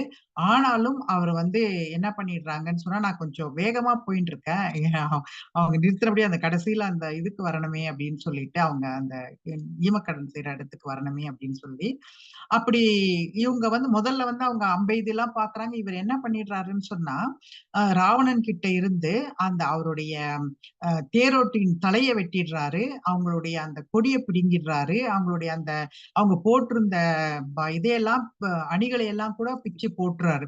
அதையெல்லாம் கூட வந்து போட்டுட்டு இவங்க எவ்வளவு பண்ண முடியுமோ பண்ணாலும் இவரால அந்த வில்லால எல்லாம் சடாயுவை சாய்க்க முடியாமல் இறுதியாக என்ன பண்றாரு, அந்த சிவன் கொடுத்த அந்த வாளால தான் அவரை வந்து என்ன பண்றாரு, இந்த சடாயுவை அவர் வந்து வெட்டி வீழ்த்துறாரு. அப்போ அது வந்து தெய்வ வாள் என்பதால மட்டும்தான் அங்க வந்து அந்த சடாயுவை வந்து வீழ்த்த முடிந்ததை தவிர, இல்லாட்டி வந்து நிச்சயமாக வீழ்த்த முடியாது. இதை பார்த்துட்டு என்ன ஆயிடுது, அடடா நமக்காக குரல் கொடுக்கறதுக்காக வந்திருந்த சடாயு அவர்கள் வந்து இப்படி வீழ்ந்து போயிட்டாங்களே அப்படின்னு சொல்லிட்டு அவங்களுக்கு வந்து சீதைக்கு வந்து ரொம்ப துயரக்கடல்ல அவங்க வந்து மூழ்குறாங்க அப்படின்னு சொல்றது. வல்துணை உளன் என வந்த மன்னனும் பொன்றினன் எனக்கு இனி புகழ் என் என்கிறாள். ஐயோ, எனக்கு வந்து வந்த மன்னன் கூட, எனக்கு வந்து துணைக்கு வந்த மன்னன் கூட போயிட்டாங்க, இன்னைக்கு எனக்கு புகலிடம் எனக்கு இனிமேல் என்ன இருக்கிறது அப்படின்னு சொல்லிட்டு அந்த ஓமை வந்து இங்க சொல்றாரு. இன்துணை பிரிந்து இரிந்து இன்னல் எய்திய அன்றில் அம்பெடை என அரற்றினால் ஆறோம். நம்ம வந்து அன்றில் பறவைகள் சொல்லுவோம் இல்லைங்களா, அன்றில் பறவைகள் வந்து ஒன்றை விட்டு ஒன்று உயிர் வாழாது அப்படின்னு சொல்றோம். அதை போல அந்த அன்றில் பேடை போல ஒரு பெண் பறவை போல அவ வந்து அரற்றா. ஐயோ, அவர் கூட இல்லையே, எனக்கு புகலிடம், நான் என்ன செய்வேன் அப்படின்னு சொல்லிட்டு அவ வந்து சொல்றா. அல்லல் உற்றனை வந்து அஞ்சல் என்ற இந்நல்லவன் தோற்பதே நரகன் வெல்வதே, வெல்வதும் பாவமோ வேதம் பொய்க்குமோ இல்லையோ அறம் என இறங்கி ஏகினல். அத போல ஐயோ, எனக்கு வந்து பயப்படாதேன்னு சொல்லிட்டு எனக்கு சொன்ன அந்த நல்லவர் தோத்து போயிட்டாரே, இந்த நரகம் போய் வெற்றி பெற்றிருக்கானே, இது வந்து பாவம் வந்து வெல்லலாமா, வேதம் பொய்த்திடலாமா, இதெல்லாம் தான் அவங்க சொல்றாங்க. அந்த மகாபாரதத்தில் சொல்றது அறத்தை வந்து வந்து காக்கணும், பாவம் தோற்கும், அறம் வெல்லும் என்ற ஒரு அந்த ஒரு மைய கருத்தை வைத்துதான் அந்த மகாபாரதத்தை ஏற்றிருக்கிறார்கள் என்று சொல்லலாம். அதையெல்லாம் வந்து அவங்க வந்து சொல்றாங்க, சீதை வந்து சொல்றாங்க. அப்ப வந்து என்ன பண்றாங்க, இவங்க வந்து அந்த வான்வழி அரக்கன் ஏகல் இவங்க வைத்த ஏங்குவாள் தனிமையும் இறகு இழந்தவன் ஆங்குறு நிலைமையும் அரக்கன் நோக்கினான், வாங்கினன் தேரிடை வைத்த மண்ணோடும் வீங்கு தோல்மீ குழு விண்ணின் ஏகினான். அவன் என்ன பண்ணிட்டான், இவங்க வந்து அந்த தேரோட்டிய சாவடிச்சுட்டான், அந்த தேரெல்லாம் உடைச்சிட்டான். அவங்க வச்சிருந்த அந்த வில்லு வந்து அந்த அம்பரா துணியை வந்து ஒரு இடத்துல அந்த ஓமை சொல்றாரு, நீங்க எப்படி வந்து ஒரு கருமி கிட்ட பணம் இருந்துச்சுன்னா அந்த பணத்தை வந்து செலவு பண்ண பணம் இருக்கும், ஆனா வந்து அதை செலவழிக்க முடியாது. அதை போல இவர்கிட்ட வந்து வில் இருக்கு, ஆனா அவரு அந்த ராவணன் வைத்திருந்த அந்த அம்பரா துணி அதையெல்லாம் இருக்கக்கூடிய எல்லாத்தையும் இவர் வந்து இழுத்து போட்டுறார். சடாயு வந்து இழுத்து போட்டுறார். அத வந்து அவரு கம்பர் வந்து அவ்வளவு அழகா ஓமை சொல்றாரு. ஒரு கருமி கிட்ட இருக்கிற பணம் வந்து பயன்படாது போல ராவணன் கிட்ட அந்த வில்லி இருந்தாலும் அந்த அம்பரா துணி எல்லாம் இல்லாதனால அவரால் அதை பயன்படுத்த முடியாமல் போனது அப்படின்றபடி எல்லாம் சொல்லுவாங்க.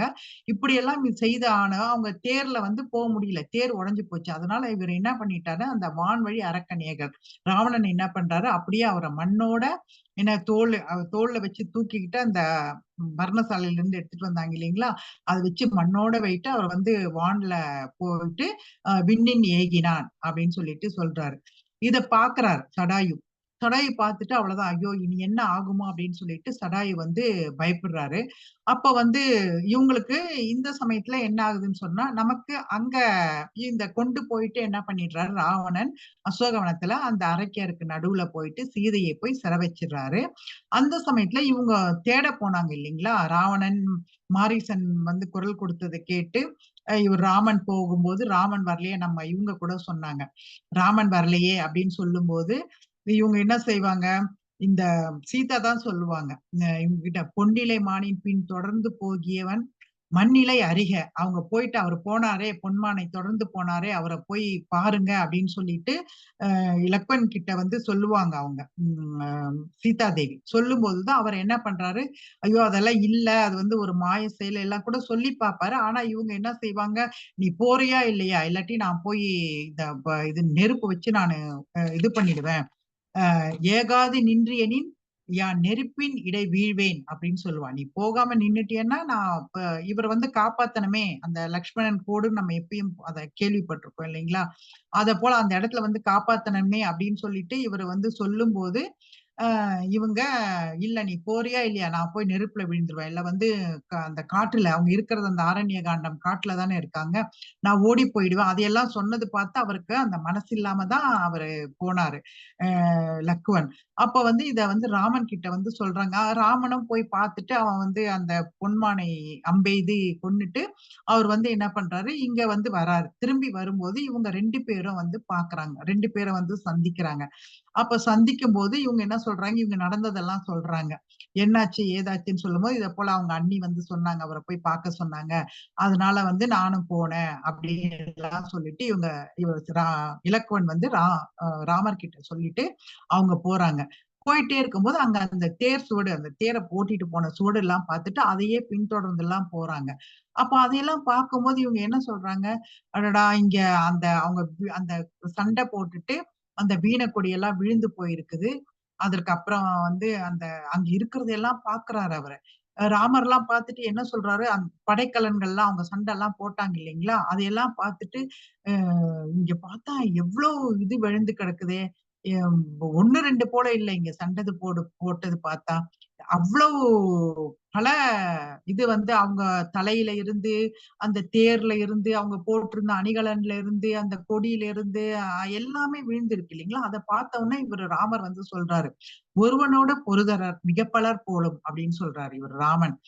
இல்ல இல்ல இந்த இடத்துல பார்க்கும்போது கொஞ்சம் ராமர் கொஞ்சம் அவசரப்படுவாரோ அப்படி எல்லாருக்கும் அப்படின்றபடி தோணுது. அப்போ இவங்க சொல்ற தோல் அணிக்குலம் பல உல, குண்டல தொகுதி வால் இமைப்பன பல உல, மணிமுடி பலவால் நாள் அனைத்தையும் கடந்தனன் தமியன் நம் தாதை, யாழி போல்பவர் பலர் உலர் பொருதனர் இளையோய் அப்படின்னு சொல்லிட்டு அந்த இளையோ அவங்க இலக்குவன் கிட்ட அவர் வந்து சொல்றாரு, இதெல்லாம் இவ்வளவு இருக்கு, இதெல்லாம் நிறைய இருக்கு, அதனால வந்து நிறைய பேர் போல இருக்கு, பலர் உலர் பொருதனர் அப்படின்னு சொல்லும் போது அப்ப வந்து இலக்குவனர் சொல்றாரு, பொருதனர் ராவணன் ஒருவனே, அவர் ஒருத்தர் தான் அப்படின்னு சொல்லிட்டு, ராவணன் தான் இருந்தான் ஒருத்தன் தான் அப்படின்னு சொல்லிட்டு இலக்குவன் வந்து சொல்றாரு. ஏன் சொன்னா அவங்களுக்கு வந்து தருவின் நீலிய தோல் பல தலை பல என்றால் பொருது தாதையை இத்தனை நெருக்கொடு போனவன் ஒருவனே அவன் ராவணன் ஆம் என உரைத்தான். இப்படியெல்லாம் இதாயிருக்குன்னு சொன்னா, சின்ன பின்னமா ஆயிருக்குன்னு சொன்னா, இதுக்கு வந்து பல தலை கொண்ட ராவணன் தான் காரணம், அவன் ஒருத்தன் தான் போயிருக்கான் அப்படின்னு சொல்லிட்டு சொல்றாங்க. அப்ப இவங்க 2 பேர் வரும்போது இவங்க சடாயுவை பாக்குறாங்க. சடாயு வந்து அந்த ஒரு குற்றுயிரும் கொலையுருமாக அவர் வந்து உயிர் பிரியாத நிலையில் அவர் இவங்க கிட்ட சொல்லணும் அப்படின்ற ஒரு ஆவலுடன் அவர் படுத்து கிடக்கையில இவங்க வந்து ராமர் என்ன பண்றாரு, பார்த்துட்டு அவரால் தாங்க முடியல, ஒரு தந்தையை போலதானே அவர் நினைக்கிறாரு அவர் வந்து பாக்குறாரு. அது கடலுள் நாட்டிய மலை அண்ண தாதையை கண்டனர், தாதைன்னு சொன்னா அங்க தந்தை அப்படின்றபடி வருது, அவங்கள வந்து கண்டனன் அப்படின்னு சொல்லும் போது இவங்க சொல் உடையார் என் போல் இனி உளரோ, தொல்வினையேன் இல் உடையால் காண இறகு உடையாய் எண்ணிலா பல்வுடையாய் உன்னை படை உடையான் கொன்று அகல வில் உடையேன் நின்றேன் விரல் உடையேன் அல்லேனோ. இதெல்லாம் வந்து அவர் வந்து அவங்கள பார்த்துட்டு எல்லாம் வந்து அப்படியே ஒரு தன்னை மீறிய ஒரு இதுல வந்து அவங்க பேசுறாங்க. அப்புறம் வந்து சடாயு வந்து மூச்சு தெளிந்து எழுந்து அவங்க ராம லக்ஷ்மணனை பார்த்து அவர் என்ன பண்றாரு, அவங்க கிட்ட அந்த தன்னுடைய தோழனின் மக்கள் அல்லவா அவங்க, அவருக்கு தெரியுது ராமனை பத்தி தெரியும் போது அவர் வந்து அவங்கள வந்து ரொம்ப பாக்கியத்தால் இன்று என் பயனில் பழியாக்கை போக்குகின்றேன் கண்ணுற்றேன் புண்ணியரே வம்மின் என்று தாக்கி அரக்கன் மகுட தலை நிகர்த்த மூக்கினால் உச்சி முறைமுறையே மூக்கின்றான். அவர் வந்து அப்பா இந்த பாக்கியத்தால் தான் எனக்கு வந்து இதுவாச்சு, இந்த உடம்பு போனா பரவாயில்ல, இந்த யாக்கை போனா பரவாயில்ல, கண்ணுற்றேன் அப்படி புண்ணியரே அவங்களையெல்லாம் பார்த்துட்டேன் அப்படியெல்லாம் சொல்லி அவங்கள உச்சி மோந்து அவர் வந்து கொண்டாடி மகிழறாரு. அதே போல இங்க வந்து ராமலக்வருக்கு சடாயு வந்து என்ன பண்றாரு, ஆறுதல் சொல்றாரு. நீ வந்து எப்படி வந்து அங்க முதல்ல சீதைக்கு எல்லாம் ஆறுதல் சொல்லி தைரியம் கொடுத்தாரோ, இங்கே வந்து என்ன பண்றாரு, அந்த ராம லக்வனருக்கு அவர் வந்து ஆறுதல் சொல்றாரு. சொல்லிட்டு நீங்க வந்து ஒன்னும் இது பண்ணிக்காதீங்க, பயப்படாதீங்க அப்படின்றபடி சொல்லி அவங்கள வந்து பிள்ளை சொல் கிளி அனாலை பிரிவுறல் உற்ற பெரி தள்ளுற்ற அறமும் தேவர் துயரமும் தந்ததேயால் கள்ளப்போர் அரக்கர் எனும் கலையினை கலந்து வாழ்த்தி புள்ளிற்கும் புலன் இல் பேய்க்கும் தாயன்ன புலவுளே. அவர் முதல்ல ஒரு வாட்டி நினைப்பாரு.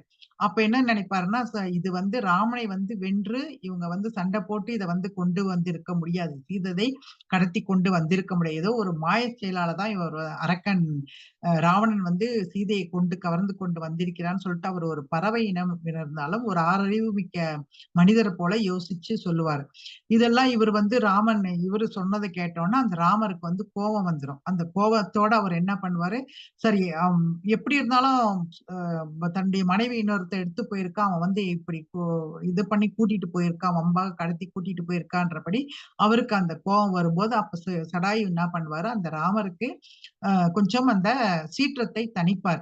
தனித்து இது வந்து யாதும் செவ்வியோய் முனியல் வாழி தேவரும் முனிவர் தாமும் வெவ்வழி வீர நின்னால் வெல்லும் என்று ஏமுற்று உய்வார் எவ்வழி கொண்டு வெல்வார் ராவணன் செயலை எல்லாம் வந்து இவர் சொல்றார். இது எல்லாமே சொல்லிட்டு அவங்க என்ன பண்றாங்க, சரி தன்னால அவங்களுக்கு வந்து புயல் நிற வண்ணன் ஆண்டு அப்புண்ணியன் புகன்ற சொல்லை தயரதன் பணி ஈது என்ன சிந்தையில் தழுவி நின்றான். அயல் இனி முனிவது என்னை அறக்கரை வருக்கம் தீர்க்கும் செயல் இனி செயல் என்று எண்ணி கண்ணிய சீற்றம் தீர்ந்தார். அவருக்கு வந்து இவர் எல்லாம் அவர் எடுத்து சொல்றதை எல்லாம் பார்த்துட்டு இவர் வந்து என்ன பண்ணாரு, அந்த கோபத்தை ராமர் வந்து குறைத்துக் கொள்கிறார். அந்த சமயத்துலதான் இவருக்கு என்ன ஆயிடுது, சடாயுவுக்கு இவங்களை பார்த்து இவங்களிடம் வந்து சொல்ல வேண்டிய விடயங்களை எல்லாம் சொல்லிட்டாரு. அங்க சொன்னதுனால இவங்களுக்கு என்ன ஆயிடுச்சுன்னு சொல்லியாச்சுன்னா, அவரை வந்து சடாயு வந்து அந்த மரணம் அடைகிறாரு. வீடு அவன் எய்தும் வேலை விரிஞ்சனே முதல மேலோர் ஆடவர்க்கு அரசனோடு தம்பியும் அழுது சோர காடு அமர் மரமும் மாவும் கற்களும் கரைந்து காய்ந்த சேடரும் பாருளோரும் கரம் சிரம் சேர்த்தார் அன்றே. அந்த அளவுக்கு அவங்க எல்லாம் வந்து என்ன பண்றாங்க, அவங்க எல்லாம் வந்து அழுது அழுது இருக்காங்க. அப்ப அந்த தளர்ந்து அழுது கொண்டிருக்கிற ராவணனை லக்வன் வந்து அவருக்கு வந்து தேர்தல் எல்லாம் சொல்லி நம்ம இன்னும் செய்ய வேண்டியது என்ன அப்படின்னு சொல்லிட்டு அவருக்கு வந்து ஒரு ஆறுதல் சொல்லி அவரு இது பண்றாரு. அதுக்கப்புறம் இவங்க 2 பேருக்கும் இப்ப வந்து அந்த செய்ய வேண்டிய ஈமக்கடன் செய்தல், இதுதான் வந்து ஒரு பெரிய விஷயமா நம்ம வந்து எல்லாருமே பார்க்கக்கூடிய ஒரு விஷயம். என்னன்னு சொன்னா, அவருக்கு வந்து ராமருக்கு அவருடைய தந்தை இறந்த செய்தி வந்து அப்புறம்தான் தெரியும். அவருக்கு வந்து அந்த ஈமக்கடன் செய்யக்கூடிய ஒரு பாக்கியம் அவருக்கு கிடைக்கல. ஆனா இந்த இடத்துல சடாயுவுக்கு வந்து அவருக்கு அந்த இறுதி கடன் செய்கிற அந்த பேரு அவருக்கு கிடைக்குது.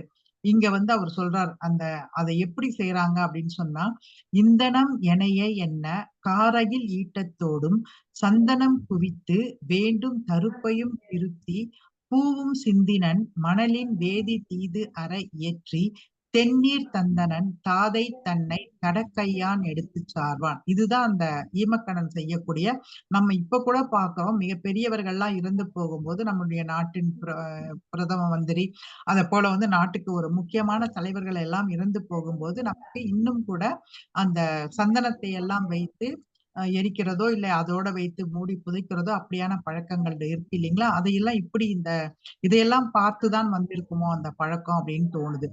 நம்ம அந்த கட்டைகள் கூட எல்லாம் வந்து காரகில் ஈட்டத்தோடும், அவங்க இருக்கிறது வந்து காடுதான். அந்த காடுல போய் அவங்க என்ன கட்டை கிடைக்குதோ என்ன விறகு கிடைக்குதோ அதை எடுத்துட்டு வந்து எரிச்சுட்டு அவங்க பயணத்துக்கு போயிட்டே இருக்கலாம்.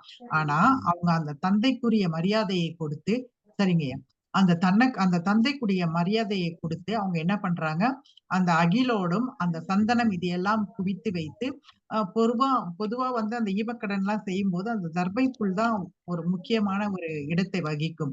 அதே போல எதை போல வேண்டும் தருப்பையும் திருத்தி, சும்மா ஏதோ கண்ட இதுவே வந்து போட்டுறாம ஒரு நல்ல தேர்ந்தெடுத்த தருப்பையும் போட்டு பூவும் சிந்தினன் பூவும் போட்டு மணலின் வேதி, மணலின் மேல் வேதி அப்படின்னு சொன்னா மேடைன்னு சொல்றாங்க. கன்னடத்துல கூட அது சொல்லுவாங்க.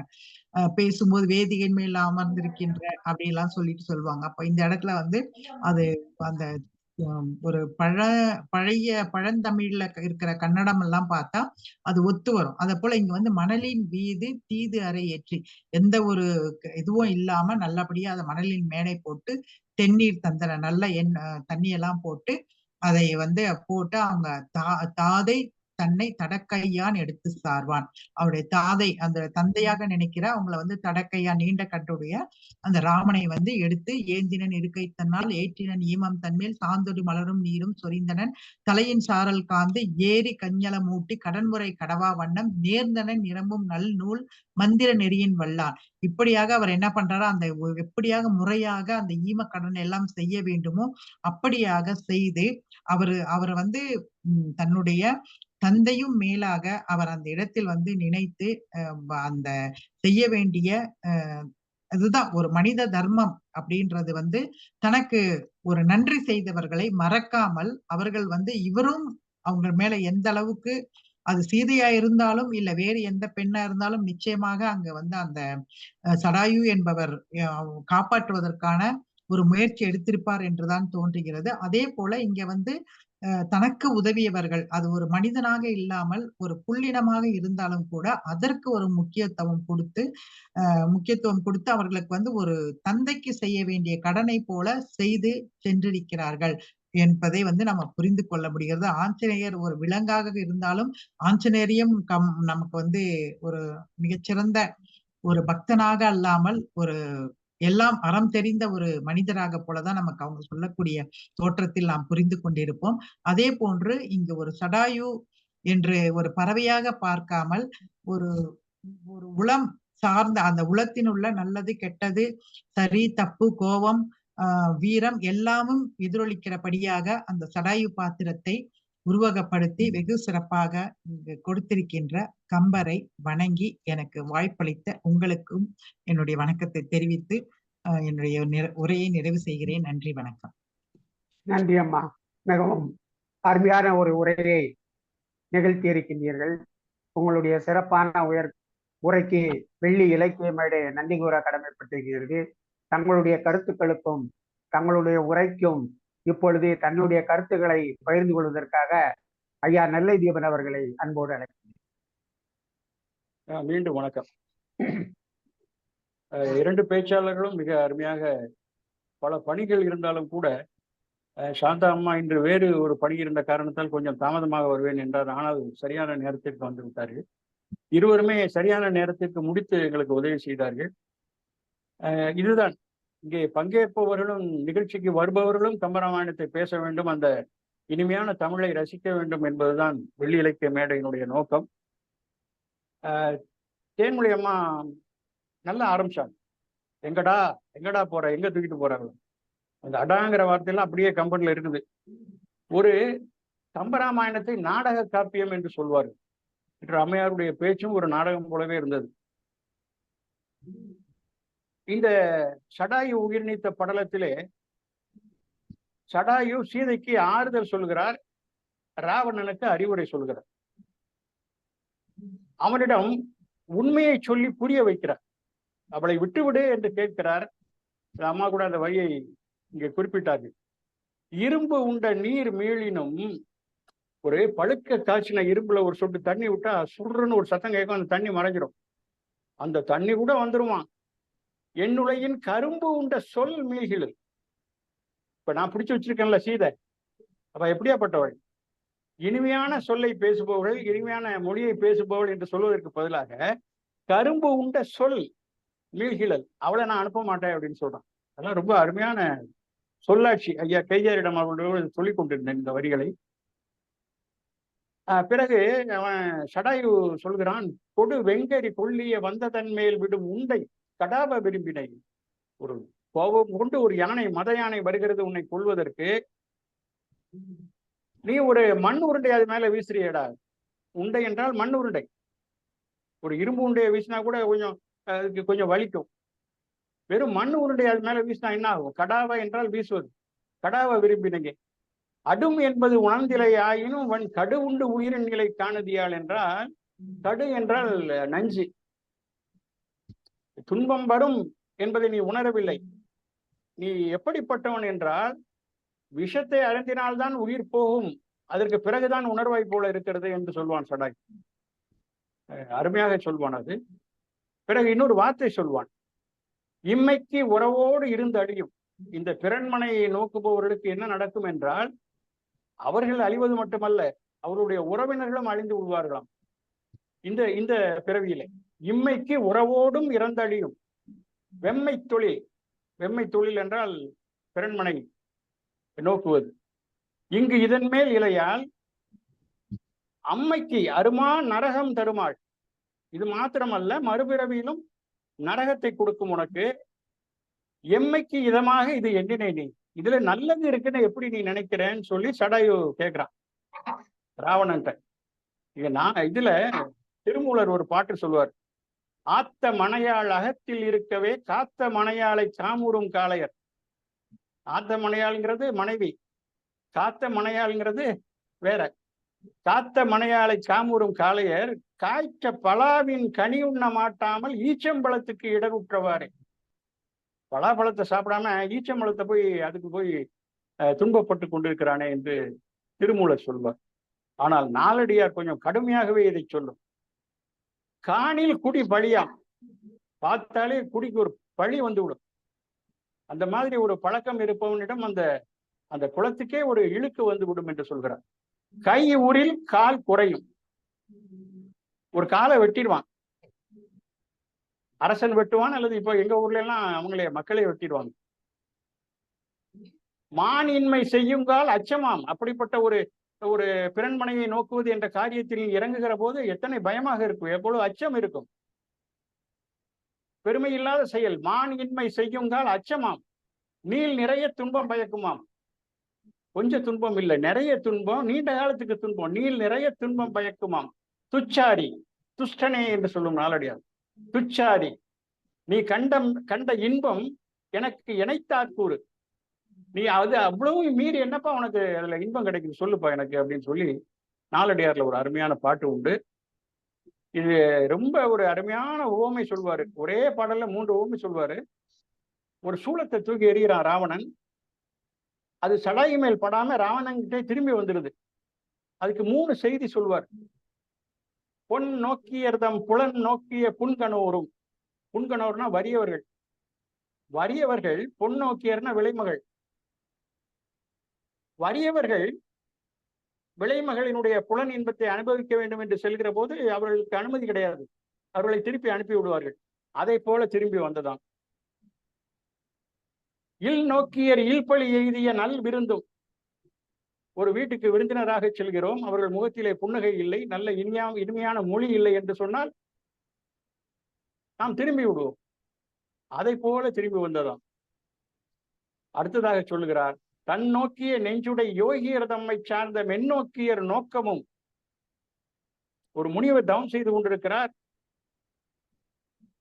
அவரை பார்த்தவுடன் ஒரு விலைமகளுக்கு ஆசை வருகிறது. ஆனால் முனிவர் இவளை கண்டுகொள்ளவே இல்லை. இவளுடைய பார்வை அவரை பட்டுவிட்டு திரும்ப ஐயோ வந்துச்சு, அவன் நம்மை பார்க்கவில்லையே என்று திரும்பி கொள்கிறது மாதிரி அது திரும்பி வந்ததாம். இப்படி ஒரே பாடலில் 3 உவமைகள் வைத்திருப்பார். பிறகு அம்மையார் ஒரு உவமை ஒன்று குறிப்பிட்டார். பச்சை மாக்கள் பண்டாரம் உட்கின்றன, வில்லை முறித்து விட்டான் சடாயு. இப்பொழுது அம்பரா துணி மட்டும் இருக்கிறது, அதில் அம்புகள் நிறைய இருக்கின்றன. ஆனால் அதனால் என்ன பயன், வில்லு இல்லையே கையிலே. அதற்கு என்ன சொல்கிறார், பச்சை மாக்கள் என்றால் கஞ்சத்தனமாக இருப்பவர்கள். பண்டாரம் என்றால் அவருடைய பீரோ, அதுக்குள்ள பணம் நிறைய இருக்கு. ஆனா கஞ்ச செலவழிக்கவும் மாட்டான், அடுத்தவங்களுக்கும் கொடுக்க மாட்டான் இல்லையா. வஞ்சை மாக்கள் பண்டாரம் உட்கின்றன. அருமையான ஒரு அந்த ஓமை அம்மா அவர்களும் இங்கே சொன்னார்கள். இப்பொழுது அவன் ஒரு செய்தி இவர் சென்ற படலத்திலே சொன்னார் அல்லவா, சீதை நிற்றது நெறியன்று, நின்ற நிலை இது நெறியிற்று அன்று. நீ அங்க சத்தம் கேட்குது, ராமனுக்கு ஒரு ஆபத்து, நான் சொல்லியே நீ போகாம இருக்கிறியே, இங்க முறையில்லை என்று பழி சொன்னதால் தான் அங்கே போர் முடிந்த பிறகு சீதை தீக்குளிக்க நேர்ந்தது. அந்த தீயை லக்குவனை விட்டு அந்த தீயை மூட்டச் சொன்னார்கள் என்று ஒரு செய்தி உண்டு. இங்கே இலக்குவனை அவள் அவமானப்படுத்திய காரணத்தால் தான் அங்கே இலக்குவனை தீ மூட்டச் சொன்னார்கள் என்று. ஆனால் அப்படி ஒரு செய்தி இல்லை. ஏனென்றால் சீதை தான் தீ மூட்டச் சொல்லுகிறார். இளையவன் தன்னை அணைத்து இடு தீ என வளை ஒளி முன்கையின் வாயின் கூறினாள். வளையலை முன்கையிலே அணிந்திருக்கின்ற சீதை கூறினாள். வாயின் கூறினாள் என்றால் முழு மனதோடு கூறினாள் என்று பொருள். அப்படித்தான் அதிலே கம்பராமாயணத்தில் குறிப்பிடப்பட்டிருக்கிறது. இன்னொரு செய்தி, அங்கே இவள் தீ குளித்து விடுவேன் என்று சொன்னவுடன் அங்கிருந்து போகிறான் அல்லவா லக்குவன் ராமனை பார்ப்பதற்கு. நீங்க நிற்கக்கூடாது என்று சொல்லி அனுப்பி விடுகிறார்.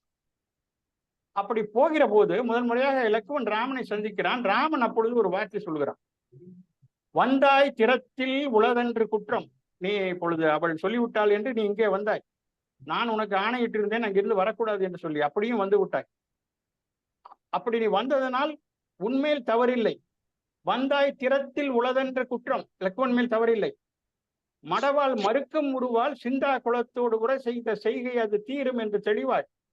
சீதை அந்த பதற்றத்திலேயும் அச்சத்திலேயும் அவரெல்லாம் சொல்லி இருக்கிறாள். அவள் மேலும் தவறில்லை. முந்தே தடுக்க நீ முதலிலேயே சொன்னாய், இது மாயமான் இல்லை என்று சொன்னாய், நான் கேட்கவில்லை. முந்தே தடுக்க ஒழியாது, நீ சொன்னது சரிதான் என்று நான் புரிந்து கொள்ளாமல் எடுத்த வினையேன் முடித்த முடிவால் அந்தோ கெடுத்தது.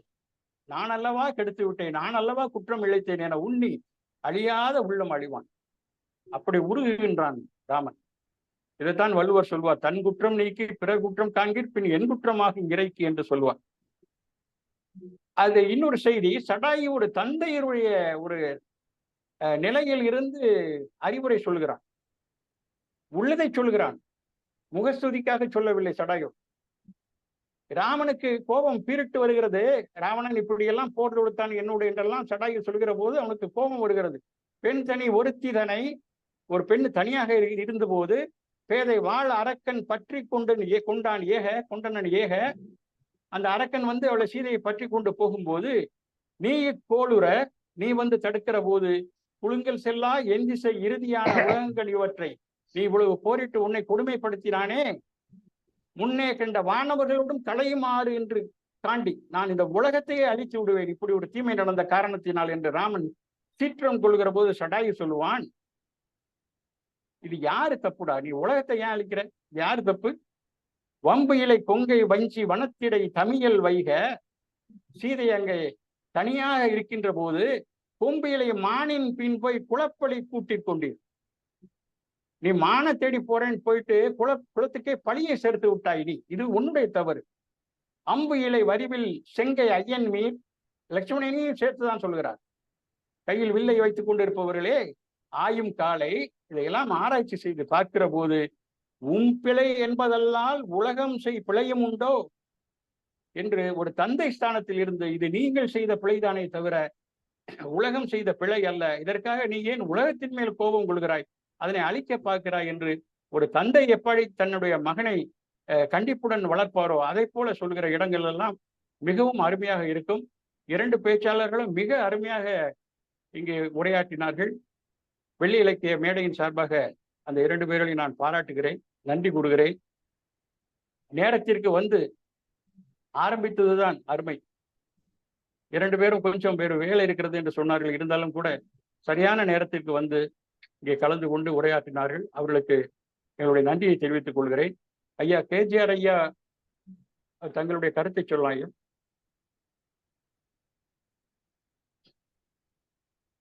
மகிழ்ச்சி.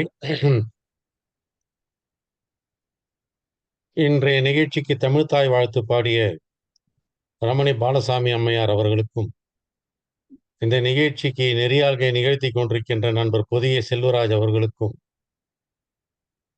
லண்டனிலே இருந்து கொண்டு இந்த நிகழ்ச்சிக்கு தொழில்நுட்பம் செய்து கொண்டிருக்கின்ற மரியாதைக்குரிய ஆர்.சி. குமரன் அவர்களுக்கும், நிகழ்ச்சியிலே கலந்து கொண்டிருக்கின்ற அத்தனை இலக்கிய சான்றோர்களுக்கும் என்னுடைய வணக்கத்தை நான் தெரிவித்துக் கொள்கின்றேன். கம்பெனியிலே ஈடுபாடும் பயிற்சியும் கொண்ட நெல்லை தீபன் தலைமை வகிக்க முதுகலை ஆசிரியர் சாந்தா அவர்களும் பன்மொழி நாயகி கவிநிலவு தேன்மொழி அவர்களும் இங்கே இரண்டு படலங்களை எடுத்து பேசியிருக்கிறார்கள். ஒன்று ராவணன் சூழ்ச்சி படலம், இன்னொன்று சடாயு உயிர் நீங்கு படலம். இந்த 2 படலத்தையும் 2 பேருமே மிக தெளிவாக இங்கே எடுத்து சொல்லியிருக்கிறார்கள். ஆங்கிலத்திலே ஒரு பழமொழி உண்டு, அதை நான் தமிழில் சொல்கிறேன். யார் எளிமையாக சொல்லவில்லையோ அவர்கள் அந்த சப்ஜெக்டை தெளிவாக புரிந்து கொள்ளவில்லை என்று அர்த்தம். இதை நேர்மறையாக சொல்வதானால், யார் ஒரு செய்தியை எளிமையாக சொல்கிறார்களோ அவர்களுக்கு அந்த சப்ஜெக்ட் ஆனது, அந்த பாடமானது மிக தெளிவாக புரிந்திருக்கிறது என்று அர்த்தம்.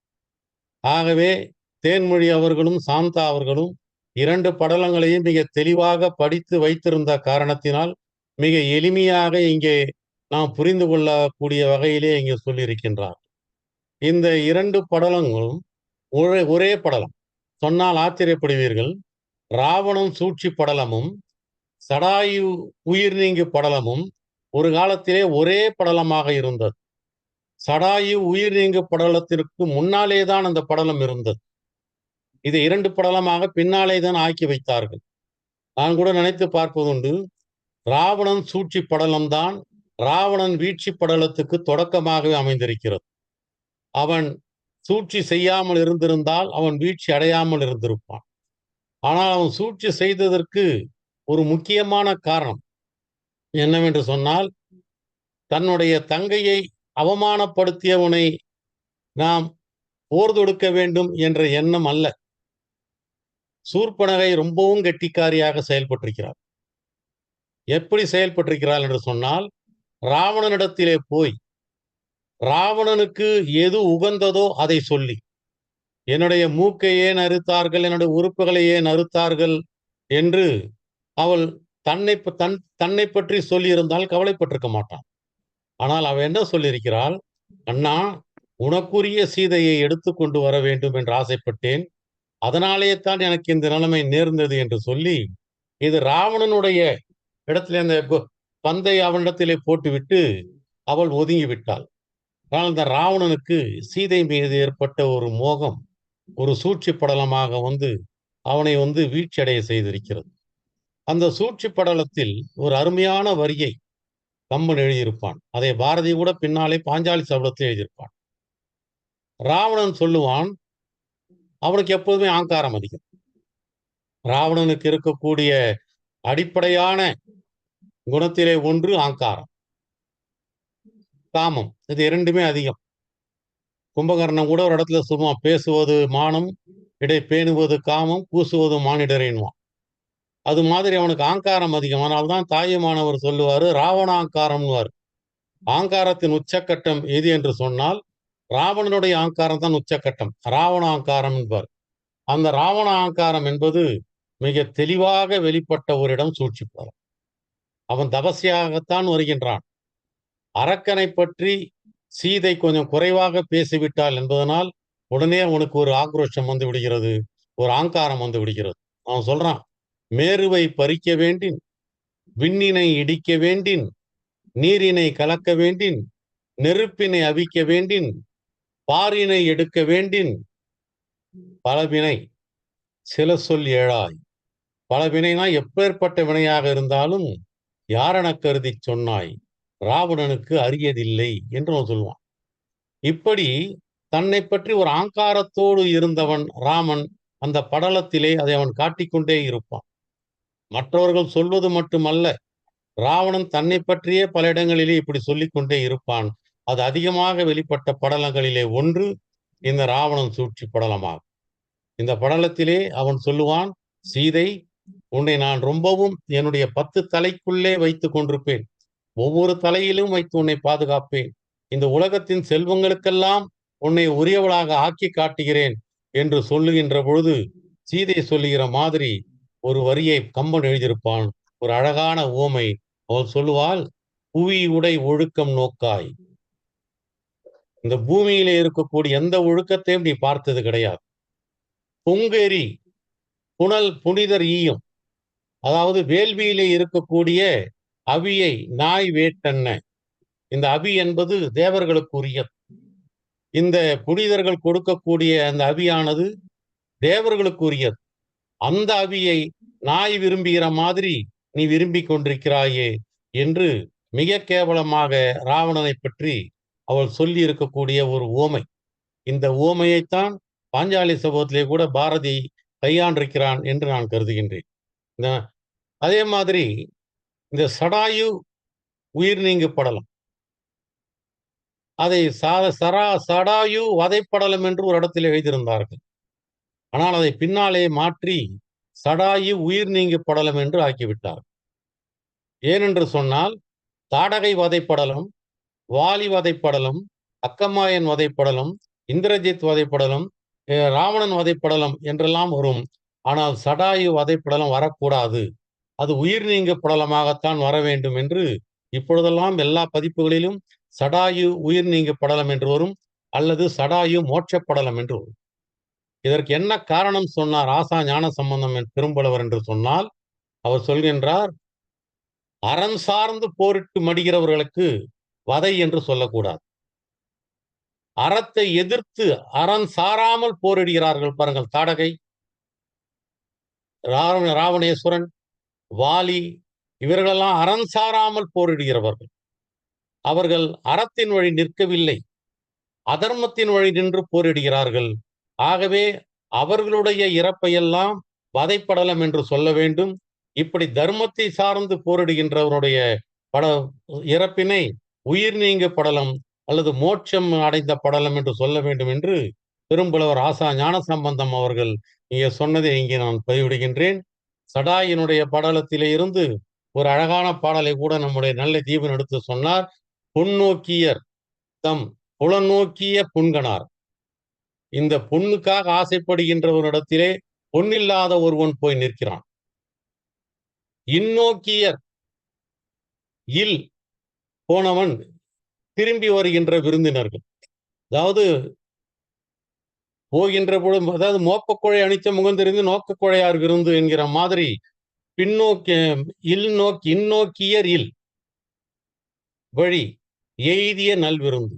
அது ரொம்ப ஒரு குழப்பமா போட்டிருப்பார். இந்நோக்கியர் இல், இனிமையான நோக்கம் இல்லாதவர்களுடைய வழியில் அந்த வீட்டுக்கு சென்றவர்கள் திரும்பி வருகிற மாதிரி. இந்த மூன்றாவது வரி சொன்னார் பாருங்க, தன்னோக்கிய நெஞ்சுடை யோகியர் தம்மை சார்ந்த மென்னோக்கியர் நோக்கம் அப்படின்னு ஒரு வரிக்கு எல்லோரும் சொல்ற பொருள் என்னன்னு கேட்டா, தவசியர்கள் மீது காமத்தை வீசிய பெண்ணினுடைய கண் அது பயனில்லாமல் திரும்பி வருகிற மாதிரி என்று பொருள் சொல்லுவார்கள். ஆனால் கிருபானந்த வாரியார் அவர்கள் இதற்கு ஒரு 3 வரிகளுக்கும் அழகான பொருள் சொல்லியிருக்கிறார். என்ன சொல்றாருன்னா, ராவணன் வில்லை எய்துகிறான், வேலை எய்துகிறான். அந்த வேல் சடாயினுடைய உடம்புக்குள்ளே நுழையவில்லை. ராமன் எய்திய வேல் தாடகையினுடைய உடம்புக்குள்ளே நுழைந்து விட்டது. கல்லாத புல்லருக்கு நல்லோர் சொன்ன பொருளே போல் வெளியே போயிடுச்சது. வாலி மீது எய்த அம்பு கூட வாழைப்பழத்திலே போய் குத்திய மாதிரி குத்தி விட்டது. ஆனால் ராவணன் எய்த வேலானது சடாயினுடைய உடம்பிலே போய் நுழையவில்லை. அதுக்குதான் இவர் இந்த ஓமையை சொன்னாராம். எந்த ஓமையை சொன்னாராம்? பொன் இல்லாதவனுக்கு அந்த வீட்டுக்குள்ளே நுழைய அனுமதி இல்லாத மாதிரி. அவனுக்கு அனுமதி கிடையாது, ஏன்னா பொன் இல்லை கையில. அது மாதிரி அது நுழையவில்லை. ஒரு விருந்தினர்கள் போகிறார்கள், சரியான உபசரிப்பு கிடைக்கவில்லை என்றால் திரும்பி விடுகிறார்கள் அல்லவா? அது மாதிரி அந்த அம்பு திரும்பி விடுகிறது. ஆகவே நுழைய அனுமதி இல்லை, நுழைய முடியாது என்கிற மாதிரி அந்த வேலானது அவனை குத்தவில்லை. அந்த விருந்தினர்கள் திரும்பி விடுகிற மாதிரி அந்த வேலானது திரும்பி விடுகிறது. மூன்றாவது இடத்திலே அவர் சொல்லுகின்ற பொழுது பொருளை அப்படியே மாற்றி சொல்கின்றார். இவர்கள் சொல்லுகிற மாதிரி தவசியர்களுடைய மீது கண்ணை போட்டு அந்த காம கண் திரும்பி வந்த மாதிரி என்று வாரியார் சொல்லவில்லை. எப்படி தவசியர்கள் தங்களை உணர்ந்து அடக்கமாக இருப்பார்களோ அதுபோல பெண் அடக்கின்ற பொழுது நாணமாக நடப்பாள் அல்லவா? அது மாதிரி அந்த வேலானது நாணப்பட்டு திரும்பி விட்டது என்று அவர் காலட்சேபத்திலே ஒரு கருத்தை சொல்லுவார். அந்த கருத்தை தான் இங்கே நான் பதிவு செய்ய விரும்புகின்றேன். அதே மாதிரி அந்த படலத்திலேயே எனக்கு ரொம்ப பிடித்தமான ஒரு பாட்டு ஒரு முக்கியமான பாட்டு ஒன்று உண்டு. என்னவென்று சொன்னால், ராமன் ரொம்ப வருத்தப்படுவான். ஐயையோ! நான் என்ன செய்யப் போகிறேன் என்று வருத்தப்படுகிற பொழுது, லட்சுமணன் சொல்லுவான், அண்ணா, சீதையை காப்பாற்ற வேண்டும் என்பதற்காக மட்டுமல்ல, இந்த சடாயுவை கொன்றதற்காகவும் நாம் ராமனை பழிவாங்க வேண்டும். இந்த சடாயுவை கொன்றுவிட்டு போனான் அல்லவா? அதற்காகவும் சேர்த்து நாம் ராமனை பழிவாங்க வேண்டும் என்று அவன் சொன்னது என்பது சடாயு மீது வைத்திருந்த எவ்வளவு பெரிய அன்பை வைத்திருந்தார்கள். மனைவிக்காகவும் சடாயுக்காகவும் சேர்த்து நாம் ராவணனிடத்திலே போரிட வேண்டும் என்று லட்சுமண மாதிரி அதிலே ஒரு பார்த்து, ஆகவே ராமர் ராவணனை கொல்வதற்கு 2 காரணங்கள் இப்பொழுது வந்துவிட்டது. ஒன்று, மனைவியை தூக்கி கொண்டு போய்விட்டான் என்ற ஒரு காரணம், இன்னொன்று சடாயுவை கொன்று விட்டான் என்ற 2 காரணம் இந்த இடத்திலே வந்துவிட்டது. இந்த 2வது காரணத்தை சொன்னவன் லட்சுமணன் என்று சொல்லி ஒரு அருமையான இந்த 2 படலங்கள், இந்த 2 படலங்களும் அயோத்திய ஆரண்ய காண்டத்திலே மிக சிறப்பான படலங்கள். ஏற்கனவே இந்த 2 படலங்களும் ஒரே படலமாகத்தான் இருந்திருக்கு. அதுதான் பின்னாலே அதை 2 படலமாக பிரித்து வைத்திருக்கின்றார்கள். இப்படி இந்த 2 படலத்தை பற்றியும் 2 பேரும் மிக தெளிவாகவும் அழகாகவும் இங்கே எடுத்து சொல்லியிருக்கின்றார்கள். இந்த நிகழ்ச்சிக்கு இடையிடையே நம்முடைய நெல்லை தீபன் அவர்களும் அந்தந்த படலத்துக்குரிய பாடல்களையும் கருத்துக்களையும் இங்கே எடுத்து சொல்லி இந்த நிகழ்ச்சியை சிறப்பித்திருக்கிறார் என்று சொல்லி என்னுடைய பேச்சை முடித்துக் கொள்கிறேன். வணக்கம். நன்றி ஐயா. மிகவும் சிறப்பானதொரு கருத்துரையை உள்ளத்தில் பதியும்படி எடுத்து கூறினீர்கள். ராமாயணத்திலிருந்து பல பாடல்களையும் எடுத்து கூறி அவற்றிற்கு சரியான விளக்கங்களையும் எடுத்து கூறி எங்களை மகிழ வைத்தீர்கள். உங்கள் அன்புக்கும் உங்களுடைய கருத்துக்கும் நன்றி கூற கடமைப்பட்டிருக்கின்றது இந்த வெள்ளி இலக்கிய மேடை. இந்த வெள்ளி இலக்கிய மேடை சாதாரண ஒரு மேடையாக இல்லாமல் பல இலக்கியங்கள் எல்லாம் பலருக்கும் எடுத்து கூறுகின்ற ஒரு விதத்திலே அமைந்திருப்பதற்கு உங்களுக்கு எல்லோருமே நாங்கள் கடமைப்பட்டு இருக்கின்றோம் என்று கூறி, இந்த நிகழ்ச்சியிலே கலந்து கொண்டிருக்கின்ற அனைத்து சான்றோர் பெருமக்களுக்கும் ஒட்டுமொத்தமாக ஒரு பெரிய நன்றியினை கூறிக்கொள்ள இந்த வெள்ளி இலக்கிய மேடை கடமைப்பட்டு இருக்கின்றது. ஏனென்றால் இன்றைக்கு கிட்டத்தட்ட 27-28 பேர் இந்த நிகழ்ச்சிகளை கலந்து கொண்டு இந்த சொற்பொழிவுகளை எல்லாம் கேட்டிருக்கிறார்கள் என்றால் அவர்களுக்கு கம்பன் மேல் உள்ள பற்றா இல்ல வெள்ளி இலக்கிய மேடையில் உள்ள பற்றா என்று தெரியவில்லை. எப்படி இருந்தாலும் அவருடைய ஆர்வத்தை நாங்கள் எல்லோரும் பாராட்டுகிறோம். இதுபோல் எல்லா நிகழ்ச்சிகளிலும் பங்கேற்று தங்களுடைய கருத்துக்களை எங்களோடு பகிர்ந்து கொள்ளலாம். இப்பொழுது பார்வையாளர்களுடைய நேரமாக எடுத்துக்கொள்ளப்படுகின்றது. அவரவர்கள் தங்களுடைய ஒலிவாங்கியை அன்மியூட் பண்ணிக்கொண்டு தங்களுடைய கருத்துக்களை 1-2 நிமிடங்களில் ஐயா நன்றாக இருக்கும். வணக்கம். மன்னிக்கணும், குறுக்கீடுக்கு மன்னிக்கணும். நீங்க நன்றி உரை சொல்லிருங்க அப்புறமா. சரி, இப்ப சொல்லிடலாமா? இந்த நிகழ்ச்சியிலே சரி, இந்த நிகழ்ச்சிக்கு தமிழ்த்தாய் வாழ்த்து பாடிய அம்மா ரமணி பாலசாமி அவர்களுக்கும் இந்த நிகழ்ச்சியிலே தலைமையேற்று சிறப்பான கருத்துரைகளை முன்னாலும் பின்னாலும் இடையிலும் கூறி நம்மையெல்லாம் மகிழ வைத்த நெல்லை தீபன் அவர்களுக்கும், மேலும் இந்த நிகழ்ச்சியிலே வெள்ளி இலக்கிய மேடின் பாடலை எழுதிய செய்தி ரவிபாரதிற்கும் அந்த பாடலை பாடிய ஹைதராபாத் ரவிசங்கர் அவர்களுக்கும் நன்றி கூற கடமைப்பட்டிருக்கிறோம். மற்றும் இந்த நிகழ்ச்சியிலே 2 படலையை பற்றி 2 பெண்மணிகள் பேசினார்கள். மிக சிறப்பான உரையை நாம் கேட்டோம். சாந்தா அவர்களுக்கும் அம்மா சாந்தா அவர்களுக்கும் மற்றும் தேன்மொழி அவர்களுக்கும் இந்த வெள்ளி இலக்கிய மேடை மிகவும் நன்றி கடன் பட்டிருக்கின்றது. நன்றி அம்மா, உங்கள் இருவருக்கும் மிகவும் நன்றி. தங்களுடைய பொன்னான நேரத்தை இந்த வெள்ளி இலக்கிய மேடைக்காக தந்து எங்களோடு தங்களுடைய கருத்துக்களை பகிர்ந்து கொண்டமைக்கு நன்றி கூற கடமைப்பட்டிருக்கின்றோம். இன்றைய நிகழ்ச்சியிலே பல அறிஞர்கள் எல்லாம் கலந்து கொண்டிருக்கின்றார்கள். அவர்களை எல்லாம் ஒவ்வொருவராக நான் பேர் சொல்லி நன்றி கூறுவது என்றால் இன்னும் அதிகமான நேராகும், உங்களுடைய நேரத்தையும் எடுத்துக் கொள்வதாகும் என்று கூறி அவர்கள் அத்தனை பேருக்கும் 27 பேருக்கும் என்னுடைய ஒட்டுமொத்த நன்றியை வெள்ளி இலக்கிய மேடையின் சார்பாக கூறி இந்த நிகழ்ச்சி இத்துடன் முடிவடைகிறது. இன்னொரு நிகழ்ச்சிகளை சந்திப்போம். அதற்கு முன்பாக கருத்து கூற இருக்கின்றவர்கள் கருத்து கூறலாம். இனி அவையினை நெல்லை தீபன் அவர்கள் நடத்தி செல்வார்கள்.